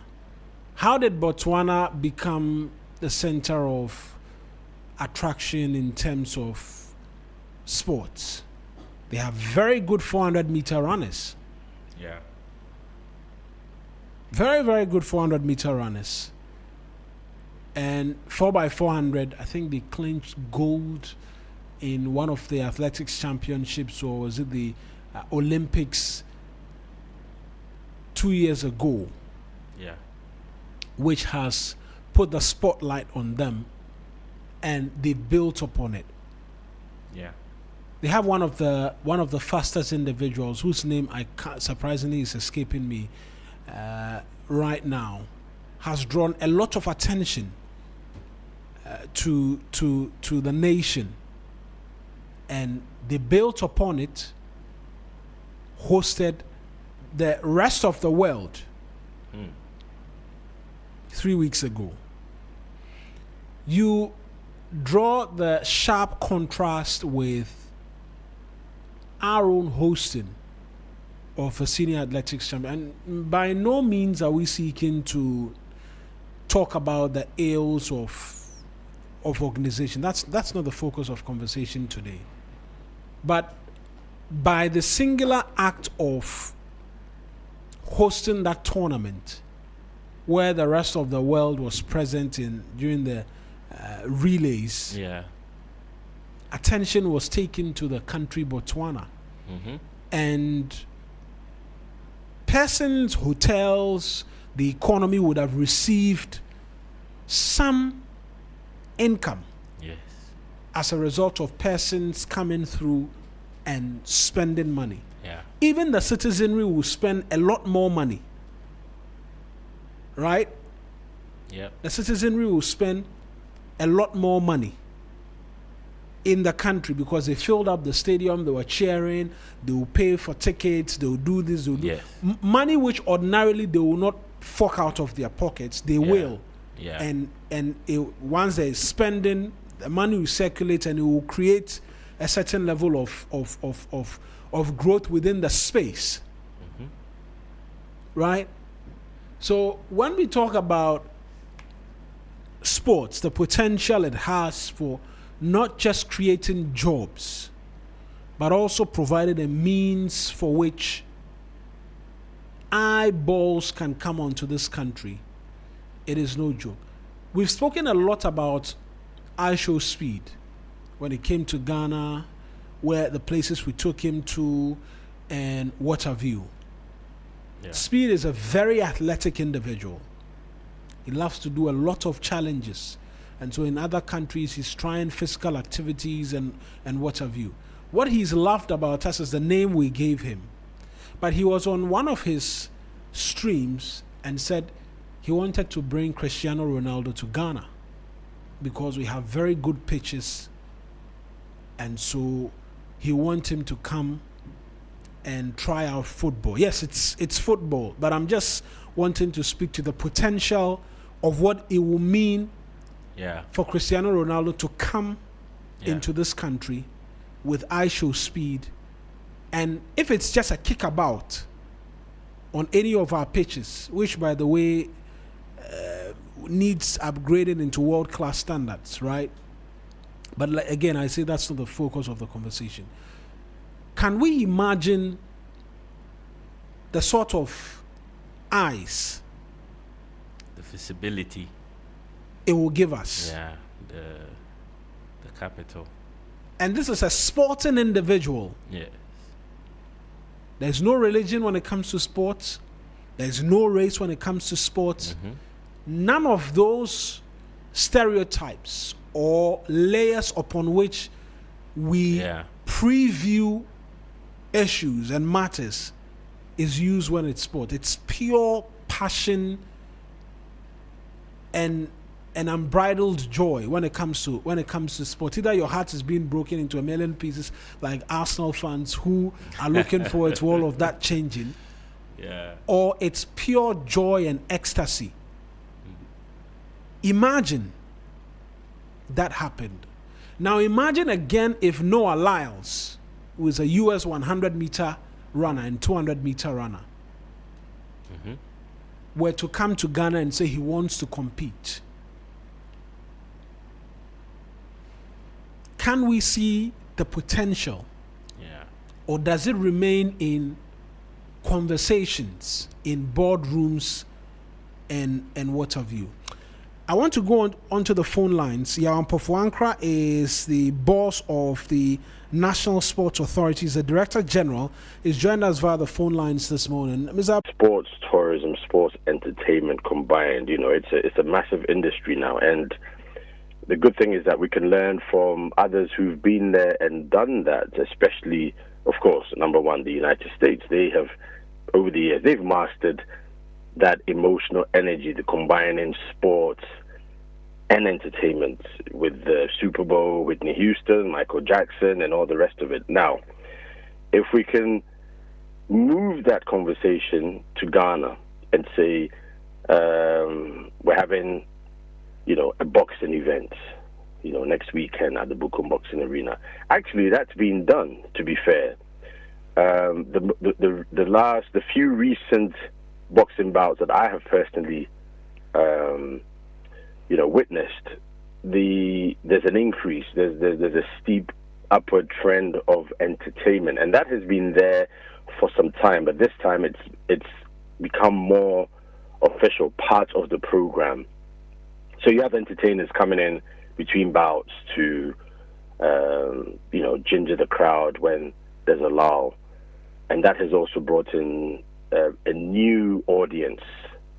So if this has to be deliberate, then what we do is that there should be a template, whether it's football at the Babayara Sports Stadium, whether it's boxing at the Bukum Boxing Arena, whether it's athletics at the UG Stadium, whether it's table tennis in the community, whether it's drafts, badminton, the so-called lesser, they say lesser known, but it's not true. It's more about lesser, we invest less in these sports. If you go to other countries, these sports are huge, Let me give you a quick example. Beach soccer, for example. There was no beach soccer about 15 years ago.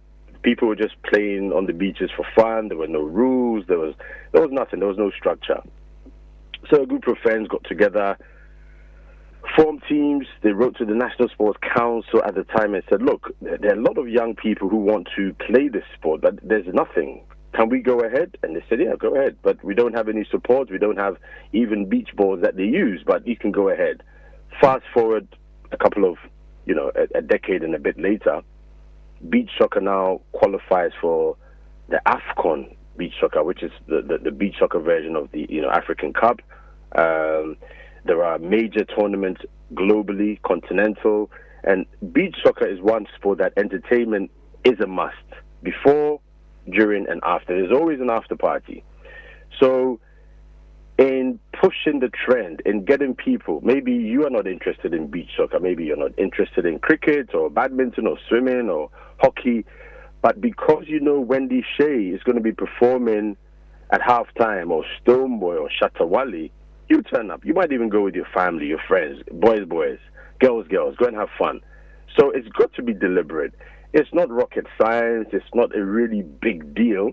I just think the stakeholders, the people in that space, have to be deliberate. It's got to be done over time. It's got to be very specific. People have to be given that responsibility. Ghana Football Association, for example, and I'm not taking a swipe at them, we're all part of the ecosystem, so we must do better. Crowds are dwindling. People are not going to watch matches. Kotoko, Harteville, the two big clubs are not pulling in numbers.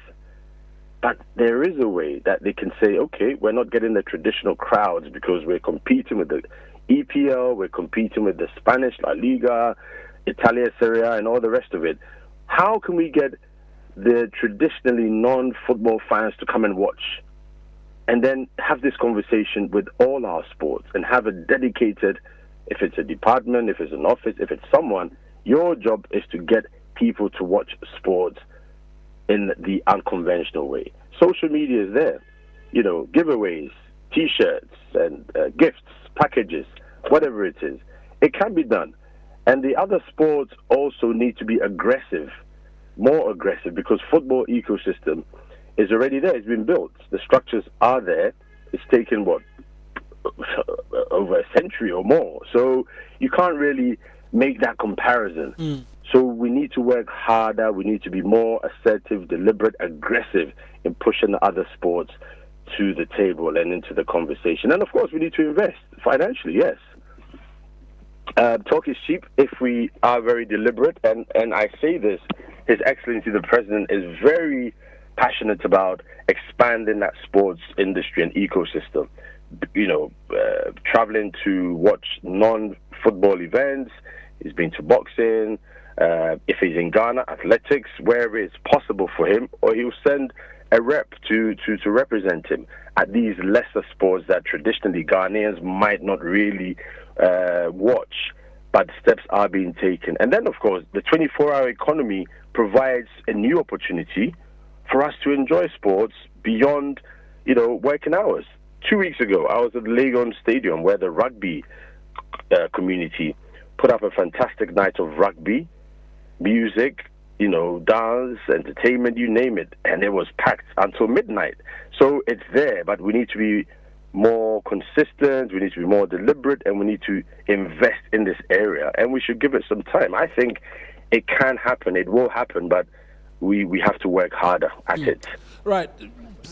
I hear you on the need and the importance of it all, but not a but. You're in a privileged position now at the National Sports Authority, where all of the other sporting discipline as well will flow through you in a particular way or form. In terms of what the plan is as we speak, what is the plan for the next 1 year? And I want to be specific a bit more in terms of the timelines as to a discipline like athletics, boxing, and what other? Hockey, for instance, because I've known hockey for a very long time, which a former president, the Lord bless his soul wherever he is, Professor Evans, John Evans Atamils, was a hockey player at some point as well. Do we have plan specifics for these sporting disciplines as to bring them to the fore to generate the attention, even as we pile pressure for the release of funds? Yes, funding. That's always the major challenge, but we need to find ways to address that. And indeed, just over the weekend, the Ghana Olympic Committee held its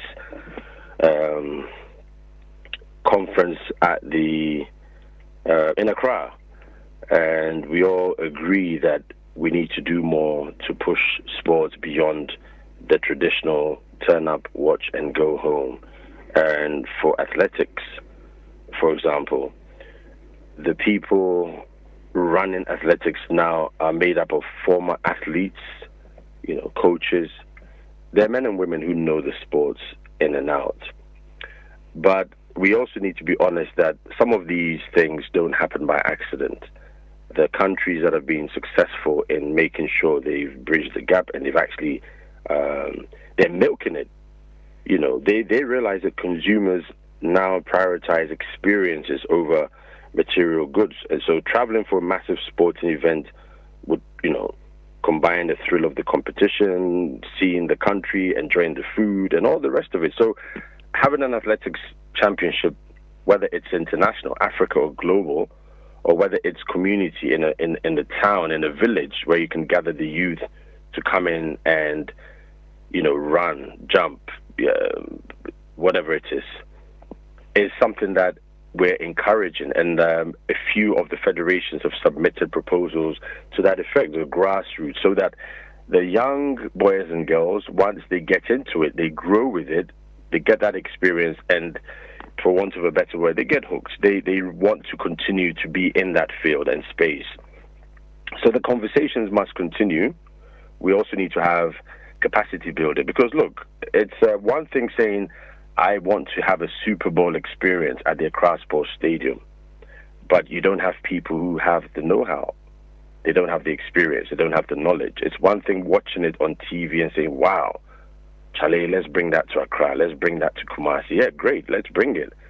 But it is a whole industry where expertise is important. So if we don't have it, we need to create that atmosphere. And also, give our coaches, our administrators, our event technical men and women that exposure. Make sure they get the training if there are opportunities to go outside and be part of tournaments, even if they're not actively participating, to observe, take notes, get the experience, bring it back home. I think we'll be going in a good direction. But again, it takes time. It's a process. And as much as the criticism, constructive criticism, is good, it keeps us on our toes, we also need to have solutions. And most of these solutions are driven by funding.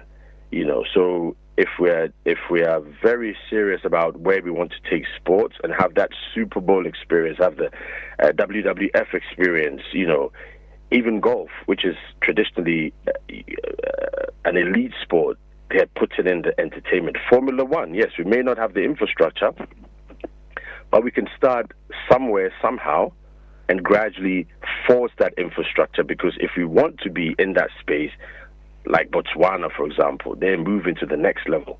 We need to get closer to them and find out how they've done it with a plan over the last decade, and finally it's beginning to bear fruit. It wasn't overnight. It wasn't by accident. We need to understand that and have some consistency so that regardless of red or gold or party A or B, the template is there so that we don't, throw things away just because we've changed personnel. So it is a very good conversation we're having, and we need to take it to the next level, open the floodgates and train people who would be passionate, not just driven by what they will get or benefit, but they need to be passionate. That's the difference as well. A lot of people, the passion is that extra edge they have, and we've seen it with the Chinese, the Japanese, the Australians, the Americans, the Brits. That extra passion drives them to do a little bit more. So if we can have passionate people who are educated in the field, who have that capacity, the experience, the know-how, I think we'll be going places. And another thing which is of interest and listening to you is, yes, as a mention of rugby, golf, and others. And for me as a Ghanaian being seated here, there's no way I can connect to these sports, right? It's not something that's being very honest. It's not something I have known. Yes, by virtue of exposure, I know what rugby is, I know what golfing is, and what have you. But there are some very known sports to us. Table tennis, which we played as kids, volleyball, which we did. We were doing our own sprints, we were doing our own long jumps, swimmings, and what have you. It looks like within the locality, Ghana, and all of that, all of those remain underdeveloped. For athletics, the highest in terms of a national competition I can think of is super zonals, maybe at a regional level. Barely do we hear about university games where persons are contesting table tennis, lawn tennis. So for things which can whip up Ghanaian interests, where Ghanaians know and can identify with, it looks like that is not even getting the push to start off with, from where if we build the interest from there, we can transfer that interest to other sports that perhaps will be new to us. But it appears even with these ones, nothing. Yeah, you make you make some valid points, and I keep saying we've got to be very deliberate and we've got to be consistent. It will take time. The stop and start, the inconsistencies, the lack of direction has obviously caused us over the years. But I think in the past, perhaps we weren't too sure. The ecosystem, should you build interest or should you build infrastructure? I think it's a bit of both. And also, we've got to be honest and say that, look, you're not going to get that sort of interest, as you've just admitted, in this sport as you would in that sport. So let's also be realistic and not say that because we're investing, X amount into boxing, we need to do the same with another sport that honestly, traditionally, will not even have the grassroots or the foundation. Yes, it has to be built. It has to be very deliberate. But look, the NSA, we have 54 federations. I would say a quarter of them are somehow compliant. Maybe boxing, football, athletics would be closer to being fully compliant, because there are certain things that are you operational in all the leagues? In all the regions, for example. Do you have offices and headquarters in all the regions of Ghana? You have a certain number of coaches per athlete. These are things that perhaps we take for granted, or people might have taken for granted, but the statistics are there. We simply don't have enough expertise to push it. That's not an excuse. It's a fact we need to deal with. So yes, you might not be interested in swimming. Somebody else might. You might not be interested in golf. Somebody else might. Or you would be interested in table tennis as a game. So we need to find as the South Africans did just over a decade ago, post-apartheid, more than over a decade ago. It wasn't by force. I'm trying to find the right term. It was a policy that, okay, you take up cricket. Okay, this bank take up athletics. This beer company take up swimming. So they targeted corporate entities and said to them, take this sport, drive it. If it's training, if it's infrastructure, if it's technical, if it's research, if it's whatever it is, they had corporate companies who took it up. And over a period of time, we are seeing what South African sports has done. Which is fair. I will not mean to cut you, but as we're having the conversation, I'm just thinking, because we've had this in the past before, national championships at junior and senior high levels for specific disciplines, right? So volleyball championship for junior high school levels, the entire country over, where we begin from districts, we get into I don't know what the classification will be to the lowest of levels, but we'll begin from district level, you rise to municipality or metropolitan, you rise to the regions, it gets to, then all the schools which qualify will make it to the national championship.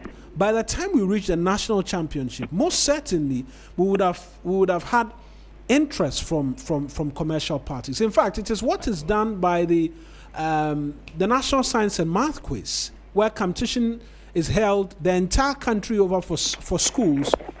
Can we have for the respective sporting disciplines, at least which we know about, building it all up to a national level where we have a month-long festival of sports every year, where we determine a national champion, for instance, for is it basketball? We have one for. We've tried that in the past. Yes, we have tried that in the past, and very successfully so. Times have changed, the trends have changed, the demand, obviously the competition. 20 years ago, the EPL was attractive. 20 years later, today, the EPL is an opium for people. They can't live without it. They must watch their team and then follow other matches. And that generation are now the decision makers who decide if they should allocate or vote budgets for certain sports. So there's a proposal on a CEO's table. He's looking at the EPL match this weekend between, Arsenal and Crystal Palace. That's his choice. At the same time, there's a big game in Division 1 or 2, and you're asking him for support. He'll be thinking, well, I'm not going to get that quality. My experience isn't there. Personally, that would affect whatever decision. So let's say that we're not being biased. We're being very objective and focused and critical. Let's put funding right through the schools. As you said, National Science and Math Quiz, that's a great example. If we can replicate that in the schools, we've had recent, super zonals where, in fact, our young girls who won bronze just recently in the quartet were from schools in Kumasi. Some level of experience to explode onto the world stage. But it takes time, it takes preparation. I keep using the word, we need to be deliberate and very dedicated and focused and make sure the system works the way the template on paper is. We often shift away from the template when there are challenges, when there's no funding, it cuts, when the technical expertise isn't there, where the coaches are not available. So we need to build that system and make sure it's robust and resists all these, challenges and difficulties. Then we're in competition. So yeah, the conversations are great. Next level is to make sure we implement them, have these focus groups, build capacity, get the experience, because it takes time. Right. It takes time. So we need to be focused in that direction, and I'm sure we'll get better results with time. I want you to hold the phone for me. Bagbara Tanko is the head of public relations and communications for the Ministry of Sports. A lot of what we've been talking about as well is in relation to funding and sector minister, and so we'll seek to get a bit more from him as well. Mr. Tanko, I appreciate you for speaking to us. It's been a very, very long time I actually engaged you. I recall your days at another ministry. But good morning to you. I trust that you're well. Good morning, bro. I am well. And you? By God's grace, we're doing well too. The big question on our desk is that the sports ministry does not provide funding for the other sporting disciplines as it does to football, or more specifically, the Black Stars. Why is that? Yeah, thank you once again. And let me say good morning to my boss, the Director General, and Sports Authority. Yes, so funding has been the biggest challenge. When we want to develop sports, then certainly funding is key. And that has been the biggest challenge, and I think we have found a solution. Passing of the sports fund is the panacea to ensure that all other sports are given the necessary attention. And therefore, having the sports fund bill passed and now rolled out, there's a secretariat in charge, and we're beginning to receive some forms of donations into the fund. That will enable us to take care of all that disciplines and not just concentrating at football as it is perceived. But we also need to note that football has developed to a level that less efforts is needed to even generate interest. Already the interest is there. And the focus of the ministry, as the Honorable Minister always say, is not a ministry for football. We have been realigned in terms of our mandate to take care of recreation and wellness aspect of society. So our mandate is broad.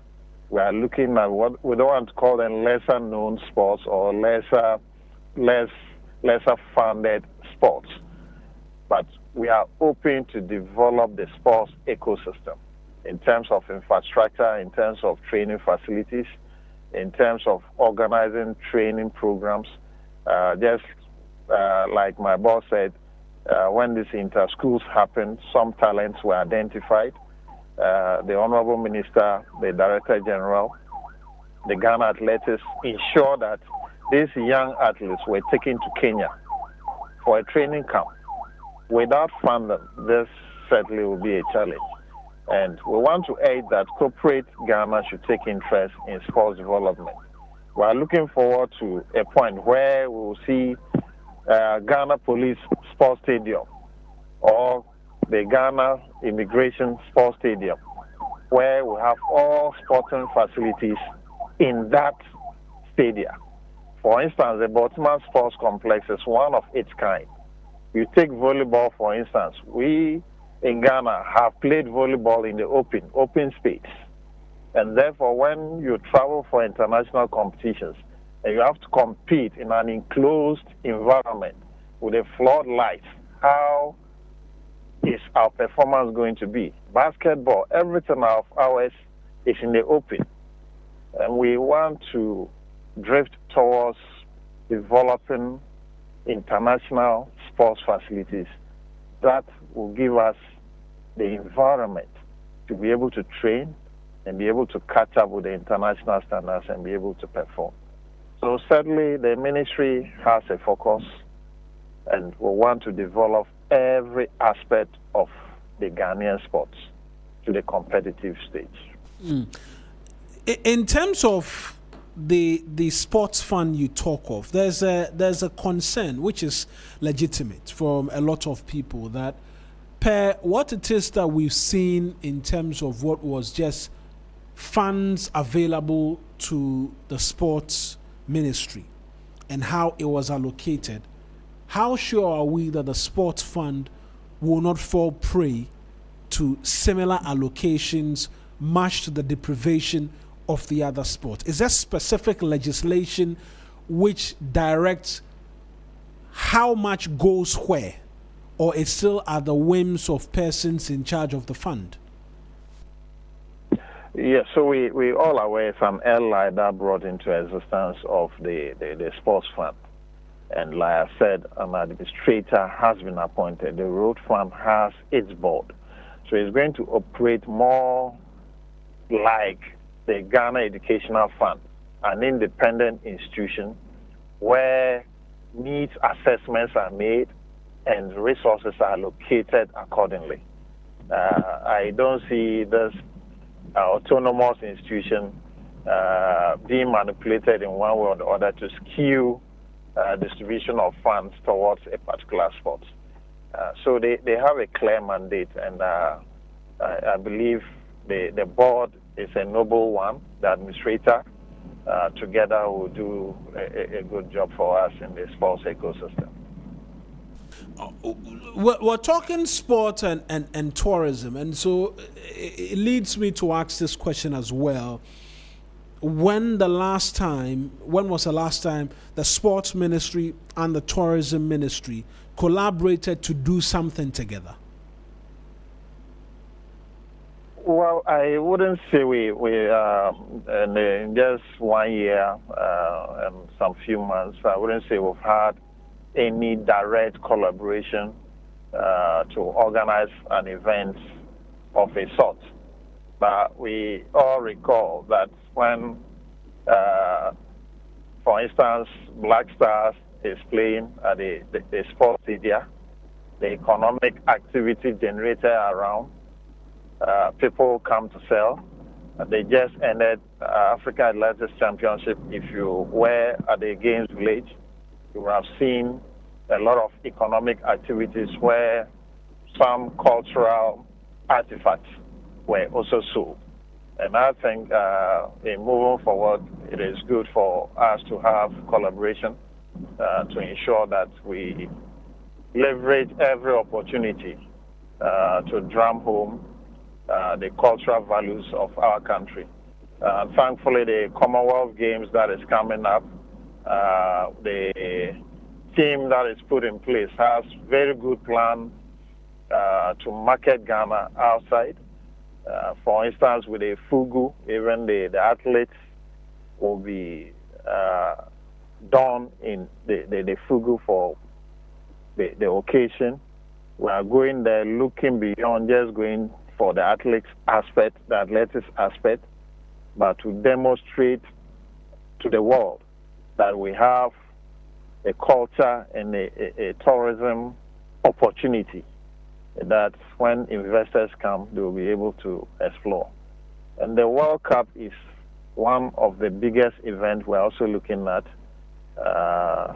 to take advantage and be able to demonstrate this to the world. So we haven't had that direct collaboration, but I think in the near future it will happen. I hear you mention the World Cup, and that's dependent on how well the Black Stars will perform at the tournament. What we've been guaranteed success in terms of performance at our other sporting disciplines, our boxing and what have you.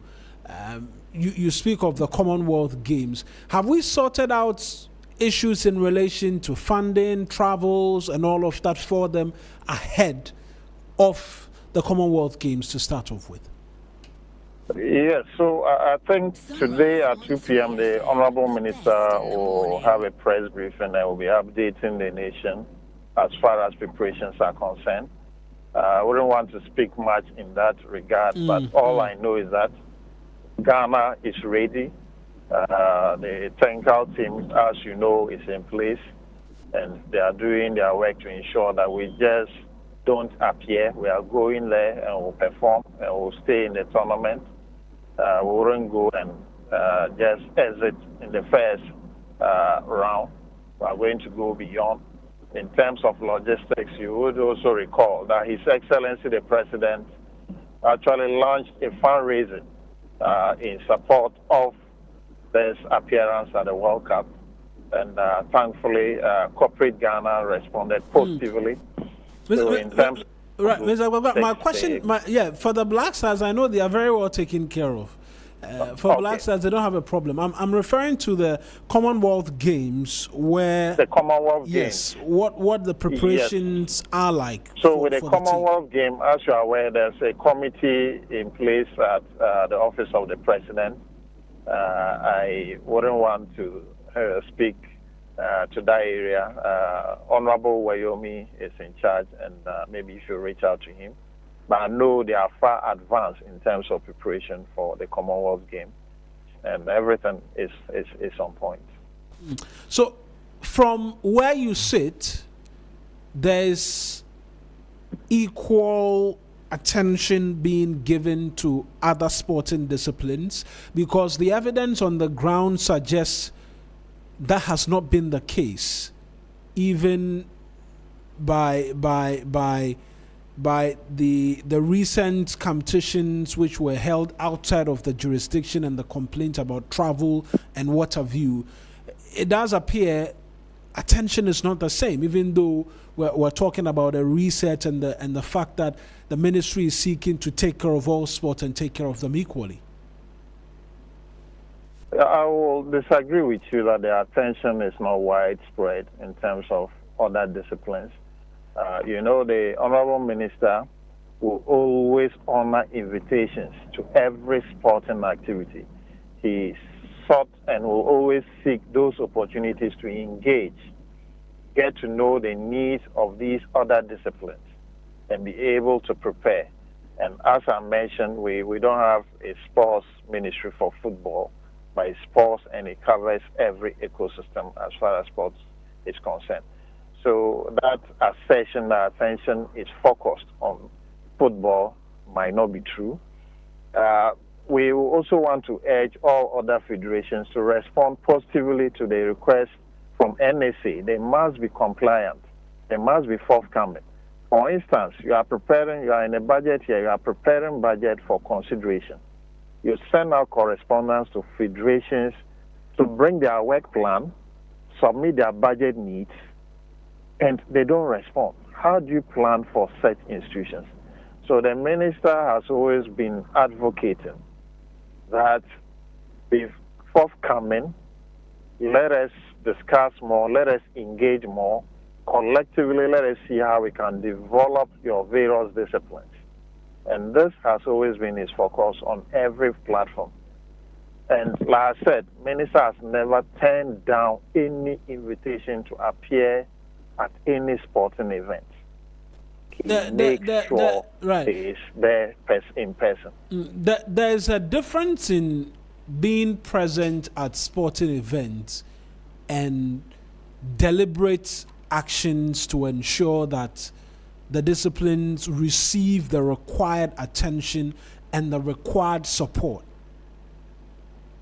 Yes, we understand the minister turns up at these events. I agree with you, but that is in the first instance demonstrating interest to other disciplines. So when it comes to funding, like I mentioned, the sports fund is meant to take care of the sports ecosystem, irrespective of the discipline. Without funding, we have all the plans put in place, but we're unable to achieve them because you need funding to execute them. And that is where we are looking at. Attention must be given to all disciplines, and minister is determined to do that. That's the institution he is building. His focus is on every aspect of the sports and not just football. The question I was going to ask is in relation to tangibles outside of visits, right? Because that's where, for a lot of people, they believe. Yes. So the tangibles. Yes. If you recall, one of our volleyball teams was recently in Rwanda. That is Kalbi Volleyball Club. They went under the auspices of the ministry. Arm wrestling just hosted a competition in Ghana. You recall we also hosted the aquatics also at the Botsman Sports Complex. There are limitless number of events that the ministry, therefore government, has supported athletes to participate outside the country and inside the country. And like I said, they should be forthcoming. For instance, you have your budget line to take care of all other sporting needs. But the request comes in 1 week, 2 weeks to the event. And it becomes very difficult to immediately raise that necessary support for the discipline to appear. All things being equal, the ministry does its best, even at short notice, to ensure that it takes care of other disciplines that may come. So we should be forthcoming. When the ministry make requests, bring your work plan, bring your budget, it should be done. It will surprise you to note that for even this year, the only federation that brought its budget is GFA and Ghana Athletics. All other federations were written to. There wasn't any response. But they still will come, and the ministry, out of its goods and services, the Honorable Minister will still dip his hand into these goods and services funds and be able to support them. So moving forward, we want to have a very structured sports ecosystem where the federations working through the NSA have their programs planned well, timing and various budget lines, and then we'll be able to timely bring interventions that will enhance performances. Right. Quick one, final one on esports. It's no longer even a new kid on the block because it's been gaining grounds the world over, gaming and what have you. What is the ministry's plan in relation to esports? Has a comprehensive documents been developed as to take care of what is a new emerging market which can create millions of jobs for young people by just playing video games and raking in revenue? Yeah, so I wouldn't want to say that the ministry has a definite blueprint when it comes to esports. Maybe it's an area we'll have to look at. But it's a federation under the NSA. They have made some requests.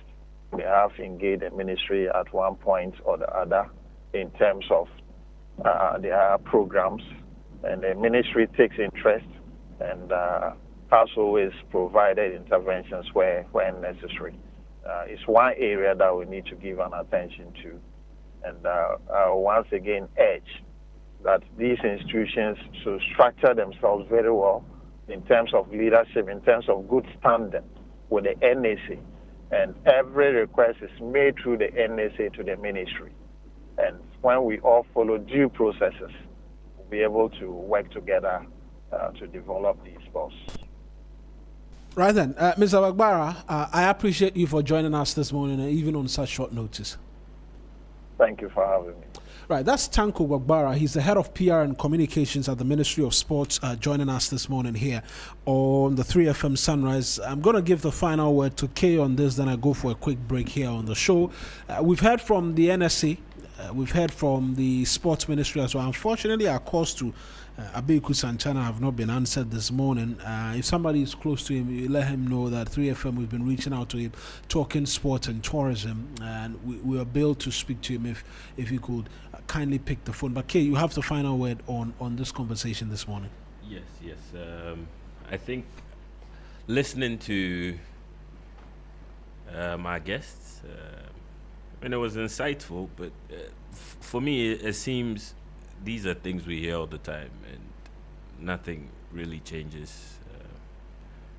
Not to undermine the good work that these guys are doing to ensure that sports is a lot better than it is. But if we are to look at sports and tourism, I'm looking at some hard numbers. I mean, Ghana tourism revenue in 2024 alone brought in $4.8 billion. international visitors to Ghana in 2024. That was 1.2 million, up 12% from 2023. Domestic visits to tourist sites in 2024, that was 1.6 million, up 19% year on year. And it goes on and on and on. So there is a mega potential for collaboration between sports, tourism, culture, and creative arts. You know, not every young Ghanaian is going to become a sports professional, but definitely there are many that can exist in the economy around sports. You know, and that brings us to the question of how can some of these things solve, some of these initiatives solve the unemployment problem. I mean, it's a broad industry. It allows broader opportunities for coaching jobs, event jobs, fitness jobs, content jobs, data jobs. You go on and on and on and on and on. Entire ecosystem. It's an entire ecosystem, you know. But I don't think the US and these other countries that are well developed in sports just got there by chance. It wasn't chance. It was a deliberate effort. It was a coordinated effort. So it's about time we think about sports and tourism, culture, and creative arts. I think it would be best if we can create a national sports and experience economy strategy, you know, one that combines both, so it can benefit off each other, you know, one that is interconnected enough to support the national agenda. Yeah. Right, that's K. Kujo with us here on the 3FM Sunrise. We're running from now to 10 a.m. We have 25 minutes at the top of the hour. We'll go for this quick break. When we return, we'll switch lanes and talk Ebola, right? Because there's an outbreak in Uganda and the Democratic Republic of Congo, which the Ghana Health Service says they are taking particular interest in. And we'll just get a bit in terms of details from them as well. This is the 3FM Sunrise. Stay with us. We're back shortly.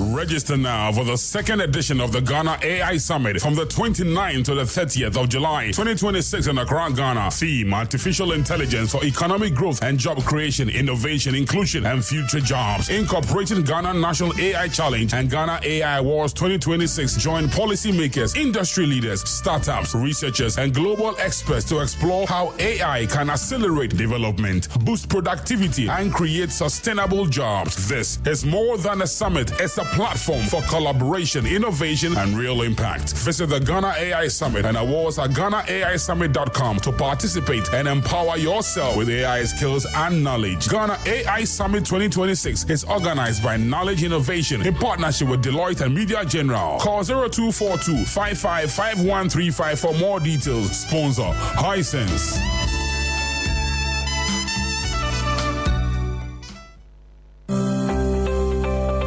This is where the future of global finance takes shape. Join over 500 leading financial market professionals and decision makers from Africa, Europe, Asia, the Middle East, and beyond at the prestigious AC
lengthy one by Dolores Cornelius, but unfortunately it's bridled with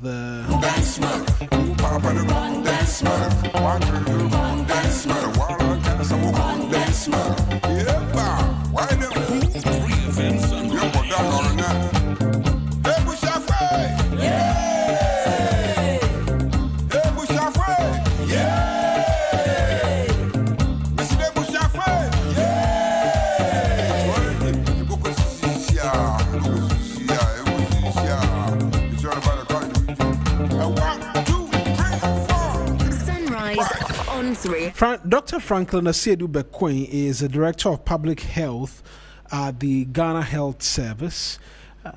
He's our next guest on the big conversation in relation to whether or not the African continent is ready for the next public health emergency.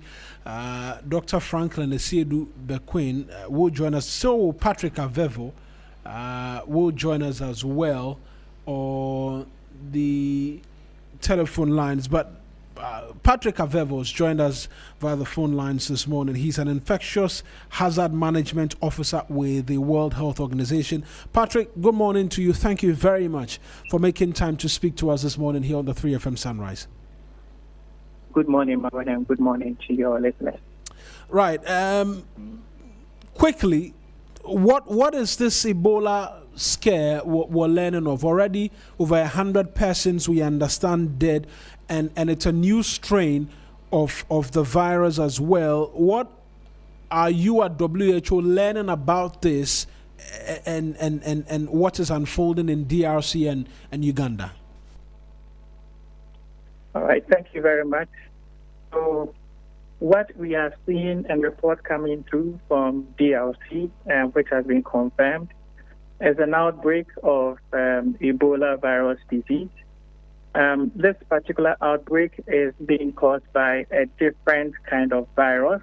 So the Ebola viruses are like a family. So this is like a sister of the Ebola virus outbreaks that we've been seeing in the past. So this particular one is called the Bundibugyo virus, and it's very different from the Zaire Ebola virus that has caused multiple outbreaks, including the big one in West Africa about a decade ago. Currently, there's a lot of news out there when these things happen, but we advise that we stick to official channels for the right information. Confirmed mortalities through back tracing and all that, we are seeing a number around 80 people that have passed. Lab confirmed cases are 8. A lot more people are being suspected, about 246 that are going through various tests. And so we expect to see a shift in the picture of the outbreak in the coming days. And for this latest strain, does it give off the does it give off the sense, right, in the initial stages that this could be as deadly as the others, particularly witnessed in the West African sub-region in 2014? Okay, so noting that they are quite different viruses, they present with different, let me put it this way, characterization. So one key thing we can refer to is what we call the case fatality rate. When about 100 people get this disease, how many of them are likely to die? In the one that we saw with the West African outbreak, the CFR, or case fatality rate, is about 50%. But what we are currently dealing with is between 30 and 40%. So that we know. This virus outbreak that we are seeing now has happened twice in the past, one in Uganda and one in DRC. But if you've been following issues of Ebola outbreaks, you realize that the DRC has a lot of experience in dealing with these outbreaks. I think they've experienced up to the 17th episode of Ebola outbreaks. Uganda also has experienced Ebola outbreaks in the past. So we consider that there's quite some capacity in Uganda and DRC to be able to deal with this effectively. However, because this current outbreak is happening in a border region and quite a complex situation, that is why we are seeing cases reporting in different countries. And so all the countries around have been placed on high alert to be able to detect cases quickly and then minimize further spread. So those are the key points that give us the strength so that we don't see massive escalation of these cases to several other countries. Dr. Bequin is on the other line with me. He's the Director of Public Health. He's joining us via the phone lines. Doc, appreciate you as well. We know that for the Ghana Health Service, there's been a detailed plan which is or has been rolled in motion, and yesterday there was a meeting as well in relation to what our response plan is.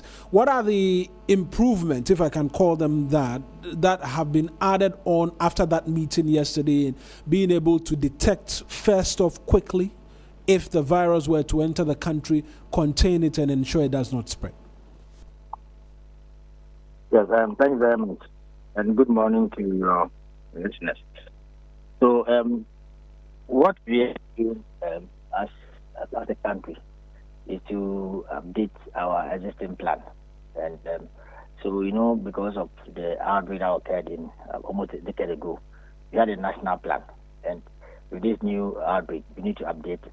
So, by updating it, we look at the various thematic areas, surveillance, port of entry, laboratory, case management, IPC.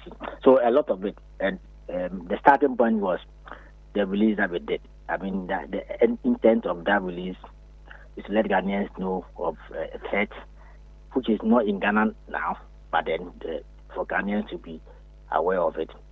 So one of the things that we look at is, do you have the capacity to confirm a case of Ebola in country, NCS? So for now, Noguchi and our lab in Kumasi can confirm a case. We also decide to look at what are the case definitions that will guide clinicians to look for cases.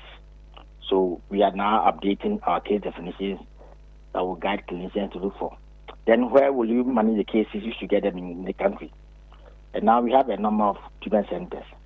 So I need to state that Ghana in 2026 is very different from Ghana in 2020. Because in 2020, we didn't have any treatment centers. So now we have a number of treatment centers that we will use to treat cases which is okay. Then we also have to look at our port of entries, our airport, our seaport, and our ground crossing.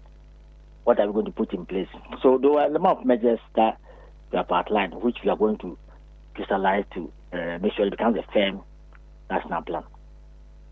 Will we require any fresh training of health personnel or specific health personnel to take care of this upgraded plan we're seeking to roll out? Yeah, so basically you're going to have, because let's say the guys who were there 10 years ago are no more there. So we're going to do, I would say, trainings and retraining, orientation for the health staff, and even the community volunteers. Because, we're going to come out with community alerts. What will community look for? That will be a precursor for a possible Ebola. So we're going to identify all of them and give them that guidance. So it's a whole kind of an upgrade of the existing plan that we have in the country. And will it involve as well personnel at the ports of entry or the points of entry as well? Because these are the means through which the virus can enter into the jurisdiction. Yeah. So as I said, the thematic areas, they include port of entry. And then we're also going to make sure we include the veterinary services, because it's a zoonotic condition. We're also going to make sure that we have the security. There's a lot. So it's trying to address a highly infectious disease condition. We look beyond the health sector and look at all other players that will influence it. So yesterday we had our emergency operations center meeting at the national level. It's going to be cascaded at the regional and industrial levels, which will be coordinated by, I would say, the political heads there, like the DC or the regional minister, so to firm up the coordination across the country. So we have a clear plan that we are trying to firm it up. Hopefully by the close of the week, we'll get a national plan. At least what we try to do is have what actions do we need to take immediately, and then we'll roll it out. All right. Doc, on perhaps my last question to you so that we can round up this conversation is, we're expecting conference of African foreign ministers in the country in the coming weeks.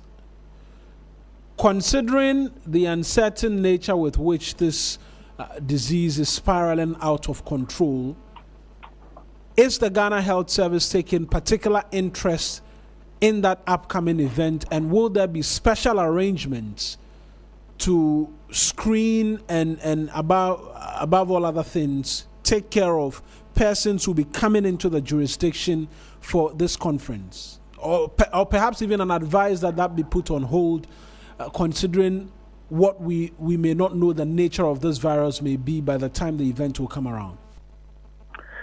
Okay, so you see, we are guided by WHO. WHO has not advised that countries should close their borders. You understand?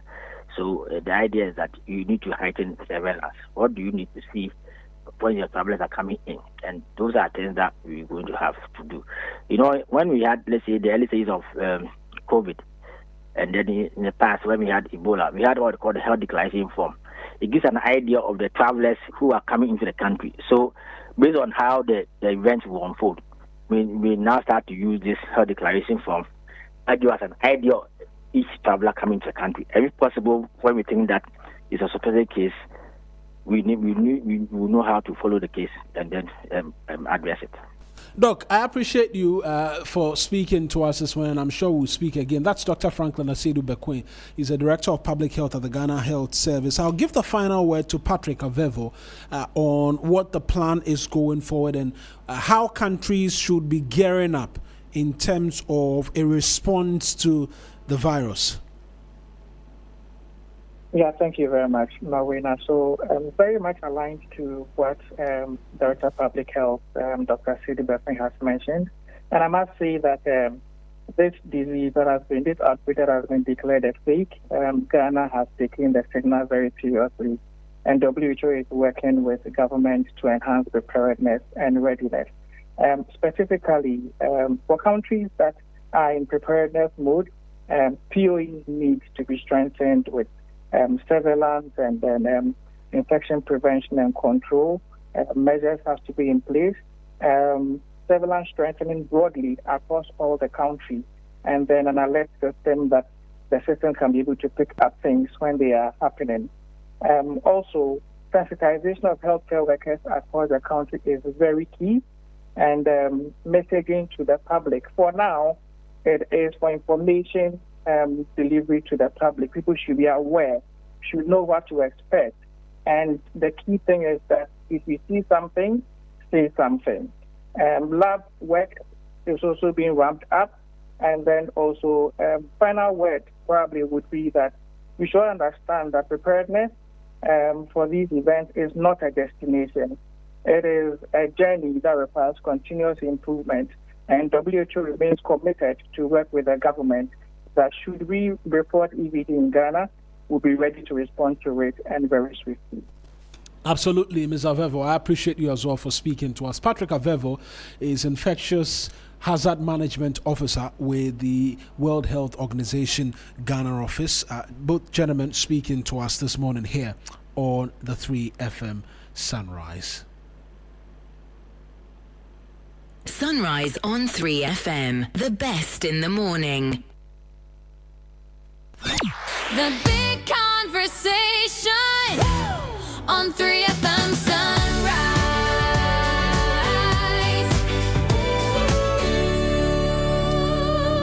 Right, it's some 2-3 minutes to the top of the hour. Kay is gonna get one bite on this one, Ebola, and then we do birthdays and then we run out of the studio quickly. Yeah, I think I'll throw a little light on the Ghana health workforce crisis. Ghana's doctor to patient ratio has fluctuated around 1 doctor to 8,000 people nationally. In some rural areas, ratios exceed 1 doctor to 20,000 plus people. So if we are having this conversation around Ebola, it's very important that those in authority, take this serious. the crisis is embedded in the structure of our health system. Right. Yeah. Right. Let's get into our birthdays now.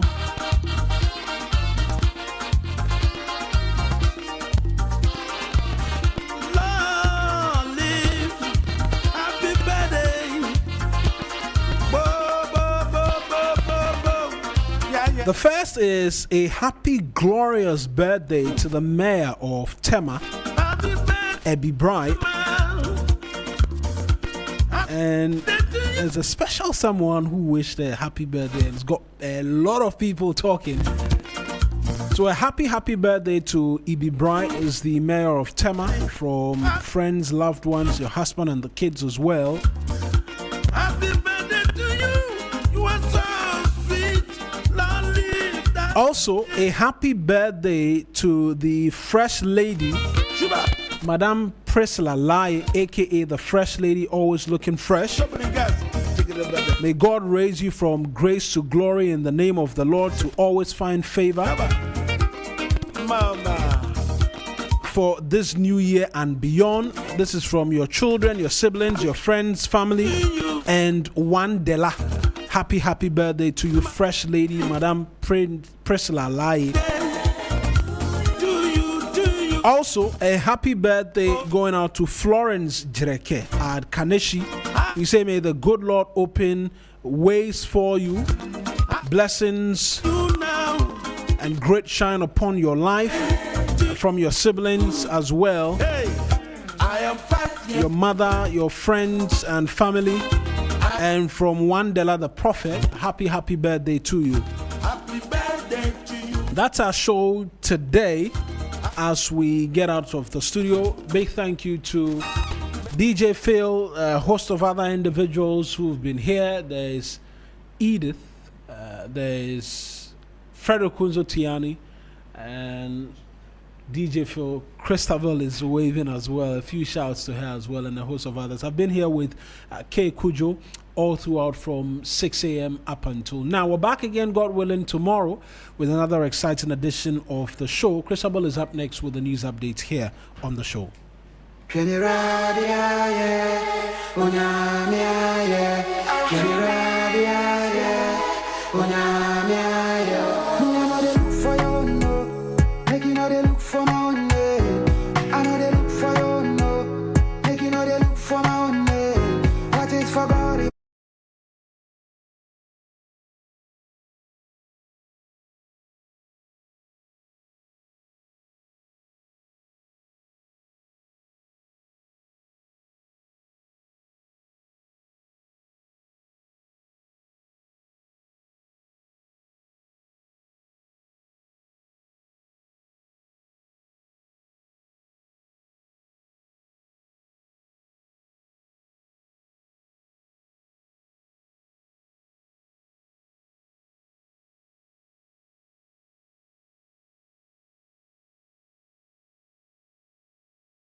Samuel Nate George, the Minister for Communication, Digital Technology and Innovation, has indicated that the Attorney General has been formally asked to probe a payment of $3.4 million made under a $13 million contract for the planned Cybersecurity Authority headquarters. According to him, the project has so far seen only foundational works completed, despite the substantial disbursement already made.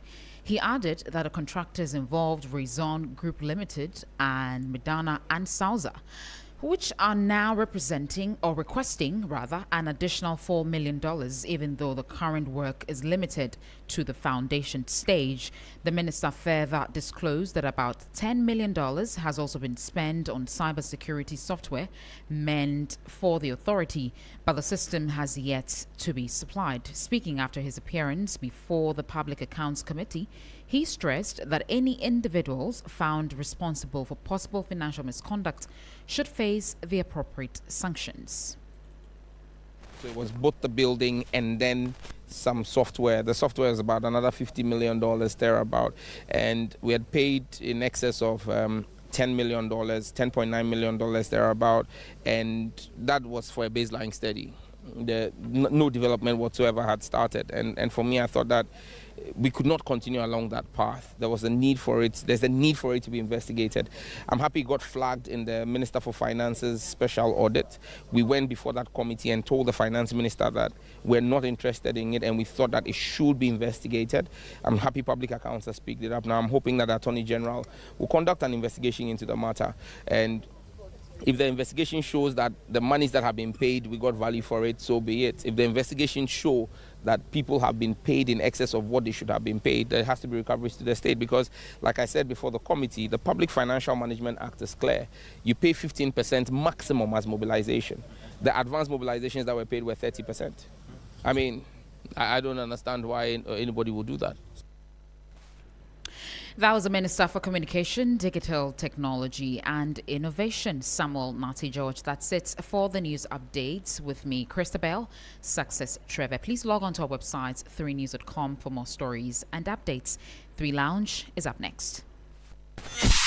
Accra, Ghana, Africa, and worldwide. Join us on Inspirational Gospel Mix this and every Sunday, 8 p.m. to 10 p.m.